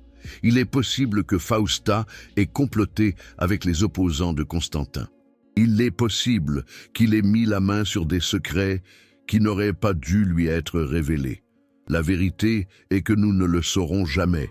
Il est indéniable que suite à ses décès, toutes les mentions officielles de Crispus ont été effacées. Son nom a été gravé dans la pierre des constructions. Ces images ont été supprimées. Chez les Romains, on désignait cela par le terme damnatio memoriae, qui signifie la condamnation de la mémoire. Crispo a effectivement été effacé de l'histoire. C'est alors que le christianisme s'inscrit dans l'histoire de manière profondément troublante. D'après l'historien païen Zosime, ce sont précisément ces exécutions qui ont poussé Constantin à embrasser le christianisme. Selon son propre récit, Constantin a demandé une purification aux prêtres païens après avoir tué son fils. On lui a fait savoir qu'il n'y avait pas de rituel de purification pour une infraction aussi horrible. Les dieux ne pouvaient pas accorder de pardon pour cela. Toutefois, Zosime affirme que les chrétiens lui ont garanti que leur Dieu pouvait pardonner n'importe quel péché, aussi horrible soit-il. J'avais seulement besoin de rédemption et de foi. Donc, rongé par un sentiment de culpabilité, Constantin se tourna vers le christianisme. Ce récit a suscité des controverses pendant des siècles. Les historiens chrétiens la dévalorisent en la considérant comme une propagande païenne hostile au christianisme. Ils soulignent que les législations en faveur des chrétiens sous Constantin et son appui à l'Église ont commencé bien avant 326. L'édit de Milan a été instauré en l'an 313. Le concile de Nicée s'est tenu en l'année 325. Avant la mort de Crispus et Fausta, Constantin avait déjà reçu le titre d'empereur chrétien. Alors, comment sa conversion aurait-elle pu être déclenchée par la culpabilité de leur mort?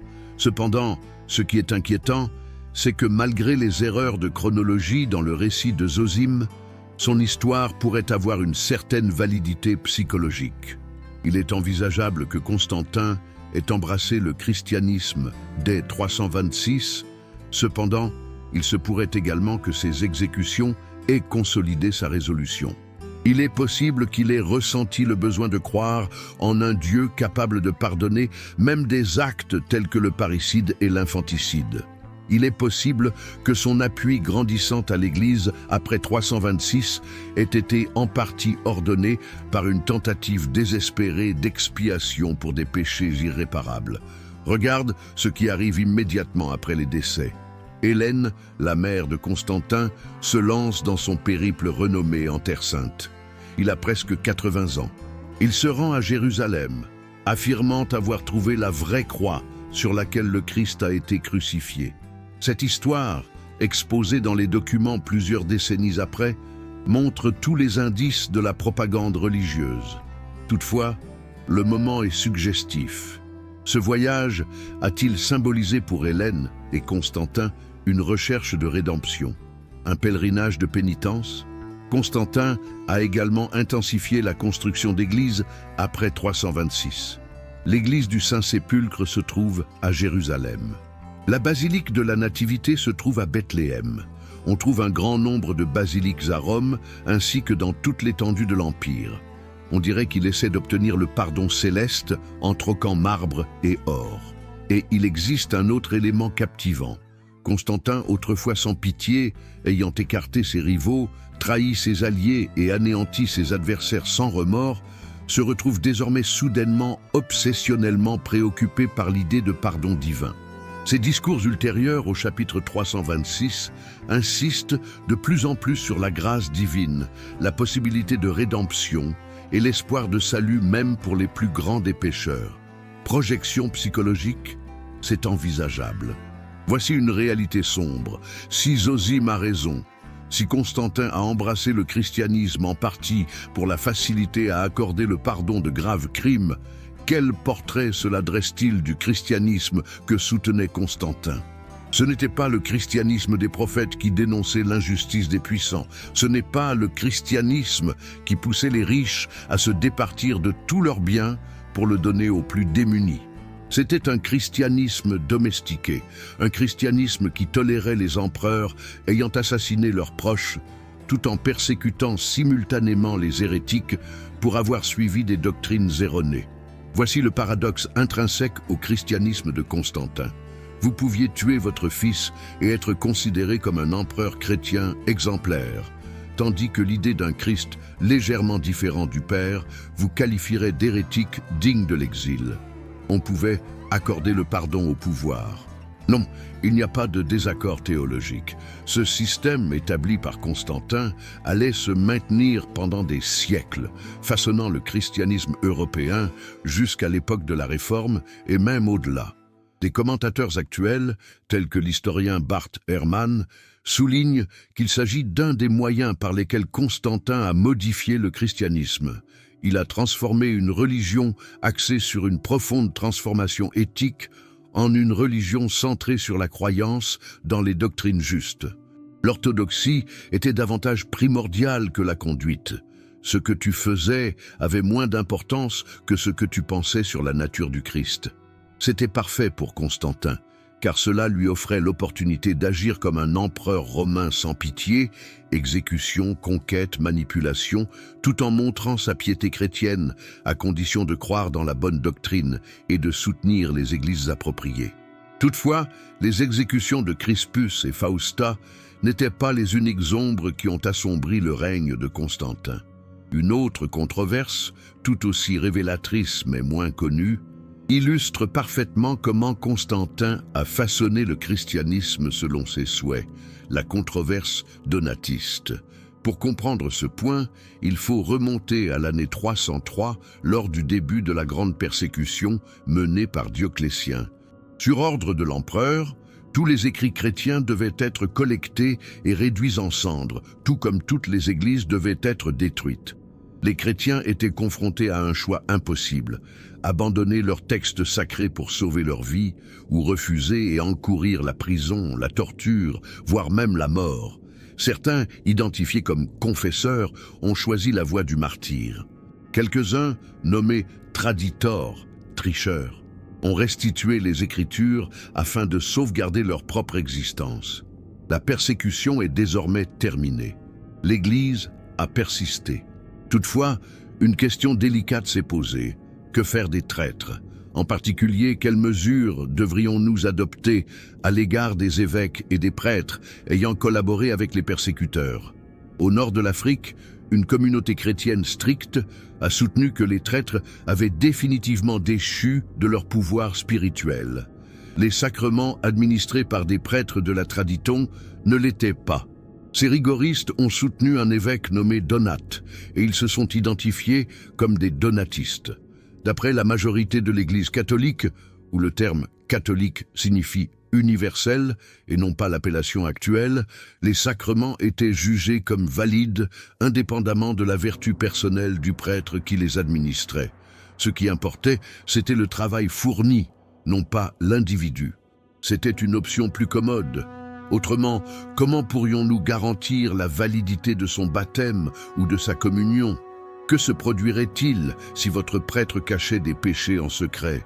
D'une part, il s'agissait d'un véritable débat théologique sur la nature des sacrements et de l'Église. Toutefois, il était aussi question de pouvoir. Un grand nombre d'églises en Afrique du Nord étaient gérées par les donatistes. Ils bénéficiaient du soutien de la foule. Ils voyaient l'Église catholique comme étant compromise et corrompue, trop disposée à pardonner ceux qui avaient abandonné leur foi sous pression. Une fois que Constantin a accordé une légitimité au christianisme, il s'est immédiatement trouvé impliqué dans cette controverse. Pourquoi? Parce qu'il était censé donner le patronage impérial sous forme de ressources financières, de terrains et d'avantages aux évêques chrétiens. Quels sont les évêques impliqués, catholiques ou adeptes du donatisme? Les deux groupes affirmaient être l'authentique Église en Afrique du Nord. Constantin a pris une résolution. Il a soutenu les catholiques. Et pas seulement avec des mots. Lorsque les donatistes ont demandé de l'aide, Constantin a convoqué des conciles pour résoudre la controverse. Lorsque ces conciles ont statué en faveur des catholiques, les donatistes ont fait part de leur désaccord. Constantin envoya des troupes. La capture des églises donatistes a été effectuée. Des évêques appartenant à la secte donatiste ont été envoyés en exil. Dans l'histoire, jamais l'autorité romaine n'a été utilisée pour traquer les chrétiens en général, mais spécifiquement ceux dont les convictions étaient considérées comme mauvaises. Laisse ça tranquille. Constantin, le premier législateur du christianisme, a également été le premier à utiliser l'autorité étatique pour persécuter les chrétiens dissidents. Il a établi un précédent qui va subsister pendant 1000 ans. L'État définit ce qu'est le christianisme orthodoxe et les hérétiques peuvent être soumis à des sanctions légales. Les donatistes ont répondu à l'aide d'une interrogation qui devrait attirer notre attention. Quel est le lien entre l'Église et l'empereur? En d'autres termes, quel est le motif qui accorde à l'État laïque l'autorité de trancher les différends d'ordre théologique? Pourquoi un empereur qui n'a pas été baptisé aurait-il l'autorité de déterminer qui est véritablement évêque et qui ne l'est pas? C'était une question pertinente. À part la force brute, Constantin n'a pas de réponse valable. C'était l'empereur. J'avais besoin d'unité. Les donatistes représentaient une menace pour cette unité. Il était donc nécessaire d'éliminer les donatistes. Cela révèle un élément crucial du projet de Constantin. Il ne s'agissait pas réellement de défendre le christianisme. Il s'agissait d'employer le christianisme comme un outil de rassemblement pour l'Empire. Et cela exigeait une unique forme de christianisme, une orthodoxie unique à laquelle tous étaient contraints d'adhérer. La diversité était perçue comme un risque. La trahison était associée à la discorde. En fin de compte, c'est l'empereur et non l'Église qui trancherait sur les croyances autorisées. Des recherches actuelles, à l'instar d'une étude de 2025 parue dans le Retrospect Journal, soutiennent que la controverse donatiste démontre comment Constantin a réorganisé le christianisme, passant d'un mouvement populaire à une structure hiérarchique contrôlée par l'État. Les donatistes représentaient une forme plus ancienne du christianisme, marquée par son austérité, son puritanisme et sa défiance envers l'engagement dans le monde. Soutenus par Constantin, les catholiques représentaient une version novatrice du christianisme, pragmatique, organisée et disposée à coopérer avec le pouvoir impérial. Selon vous, qui a gagné? Le christianisme, qui était en position d'être exploité par l'Empire, a perduré et s'est épanoui. Le christianisme met l'accent sur la pureté et l'indépendance du pouvoir gouvernemental, ce qui a entraîné sa marginalisation et son éventuelle extinction.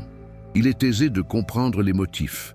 Constantin avait à sa disposition des moyens financiers, une force militaire et des infrastructures. Les évêques qui travaillaient en collaboration avec lui prospéraient. Ceux qui se dressaient contre étaient anéantis. Et voici la conclusion ultime et la plus ironique. Finalement, les donatistes ont choisi la voie de la violence. Des groupes extrémistes donatistes, appelés circumcellions, attaquaient les églises catholiques, maltraitaient le clergé et tentaient de provoquer des martyrs en provoquant les autorités. Au départ, le mouvement était motivé par des préoccupations légitimes concernant la préservation de la pureté de l'Église, mais il a fini par glisser vers le fanatisme et le terrorisme. Il s'agit d'une leçon sur ce qui se passe lorsque la religion et l'autorité étatique s'entrelacent.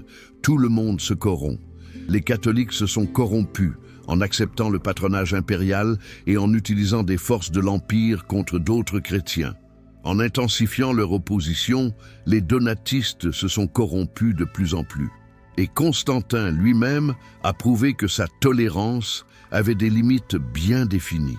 Il n'admettait que les chrétiens qui reconnaissaient son autorité et appuyaient ses objectifs d'unification de l'Empire. Le 11 mai 330, Constantin a formellement établi sa nouvelle capitale, Constantinople.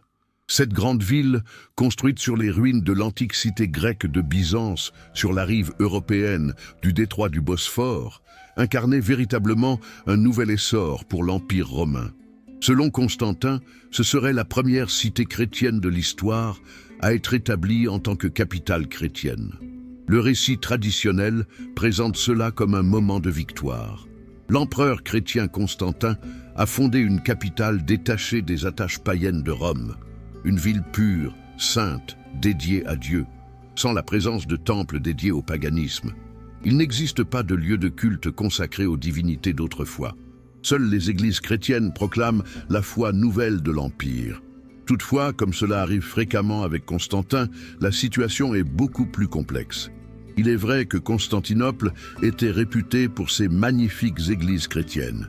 L'église des Saints Apôtres, où l'on prétend que Constantin a trouvé sa dernière demeure. La Sainte-Irène est l'une des premières grandes églises de la ville. L'architecture de Constantinople a été élaborée en mettant le christianisme au cœur de sa conception. Elle était aussi remplie d'art et de statues païennes. Constantin a pillé le monde méditerranéen dans le but de se fournir en sculptures antiques pour orner sa nouvelle ville. Les places et les forums étaient décorés de statues illustrant des divinités grecques et romaines. La célèbre statue de l'Apollon du Belvédère, statue représentant Zeus, Athéna et Aphrodite. Ces objets n'étaient pas uniquement décoratifs, ils jouaient un rôle sacré pour les païens, dotés d'une force divine. Pourquoi un empereur de confession chrétienne peuple-t-il sa ville chrétienne avec des idoles du paganisme? La réponse souligne l'ambivalence religieuse persistante de Constantin. Techniquement, ces sculptures étaient simplement des pièces d'art, indépendantes de leur signification religieuse, appréciées pour leur charme esthétique et leurs compétences artisanales. Toutefois, pour les habitants non chrétiens de la cité, qui constituaient l'essentiel de la population, ces statues restaient sacrées. Une fois de plus, Constantin tentait de contenter tout le monde, en donnant des lieux de culte chrétien aux chrétiens et des statues païennes aux païens. Toutefois, il y a une raison plus profonde et obscure à la fondation de Constantinople. Rome était en déclin. La ville avait connu une réduction de son importance stratégique. L'Empire était confronté à de réels périls en provenance de l'Est, particulièrement de la Perse et des groupes qui s'avançaient le long du Danube. Rome était trop distante vers l'Ouest pour fonctionner comme un centre de commandement efficace. Dioclétien a pris conscience de cela en établissant des capitales impériales à Milan, Trèves et Nicomédie. Cependant, aucune de ces cités n'atteignait le même degré de symbolisme que Rome. Constantin cherchait une capitale qui soit stratégique et possédant un fort symbole. Constantinople était parfaite. Il surveillait le passage entre l'Europe et l'Asie. Il se trouvait près des frontières menacées. Étant une ville récente, elle manquait des anciennes familles sénatoriales de Rome qui remettaient constamment en question l'autorité impériale. De manière plus significative, en créant une capitale chrétienne, Constantin rompt avec un millénaire de tradition romaine. Rome était la ville des dieux païens. Sa fondation est attribuée à Romulus et Rémus, nourris par une louve envoyée par le dieu Mars. Chaque édifice, chaque lieu de culte, chaque rituel était empreint de paganisme. Il était impossible pour Constantin de faire de Rome une ville chrétienne sans en déplaire complètement à l'ancienne aristocratie païenne. Cependant, Constantinople était comme une toile blanche. Constantin avait le don de forger ses propres mythes originels. Selon certaines traditions, c'est dans un rêve que le Christ aurait ordonné à Constantin de construire la ville. La Vierge Marie assurait une protection spéciale à la ville. Elle était considérée comme la nouvelle Rome, surpassant l'ancienne Rome en raison de son christianisme dès sa fondation. Cependant, le paganisme réussissait toujours à trouver sa voie ici. La cérémonie de dédicace en 330 incluait des rituels qui semblaient curieusement païens. Parades comprenant des images pouvant représenter le christianisme ou la déesse de la fortune, Tyche. Sacrifices qui auraient pu avoir une nature chrétienne ou traditionnelle. Constantin a maintenu l'ambiguïté jusqu'au dernier moment. La fondation de Constantinople est également le reflet de la vision à long terme de Constantin. Il construisait en pensant à la durabilité, pas seulement pour son propre temps. Je savais que l'avenir de l'Empire reposait vers l'Est, là où les villes étaient plus florissantes, les habitants plus nombreux et les économies plus dynamiques.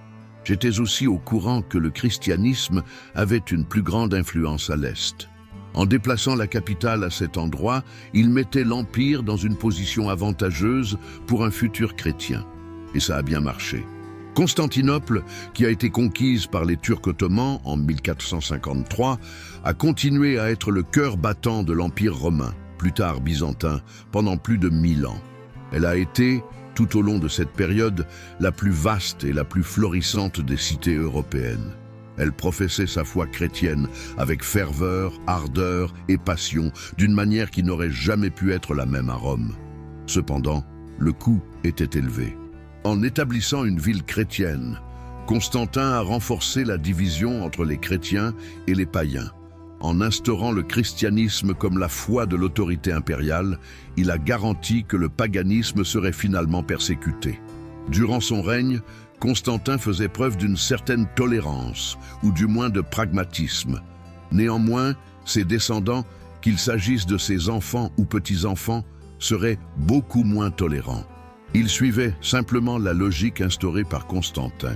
Si le christianisme est la véritable foi de l'Empire, alors les religions fausses représentent une menace pour l'Empire et doivent être supprimées.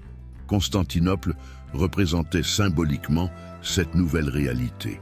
Elle était éblouissante, extraordinaire, débordante de force.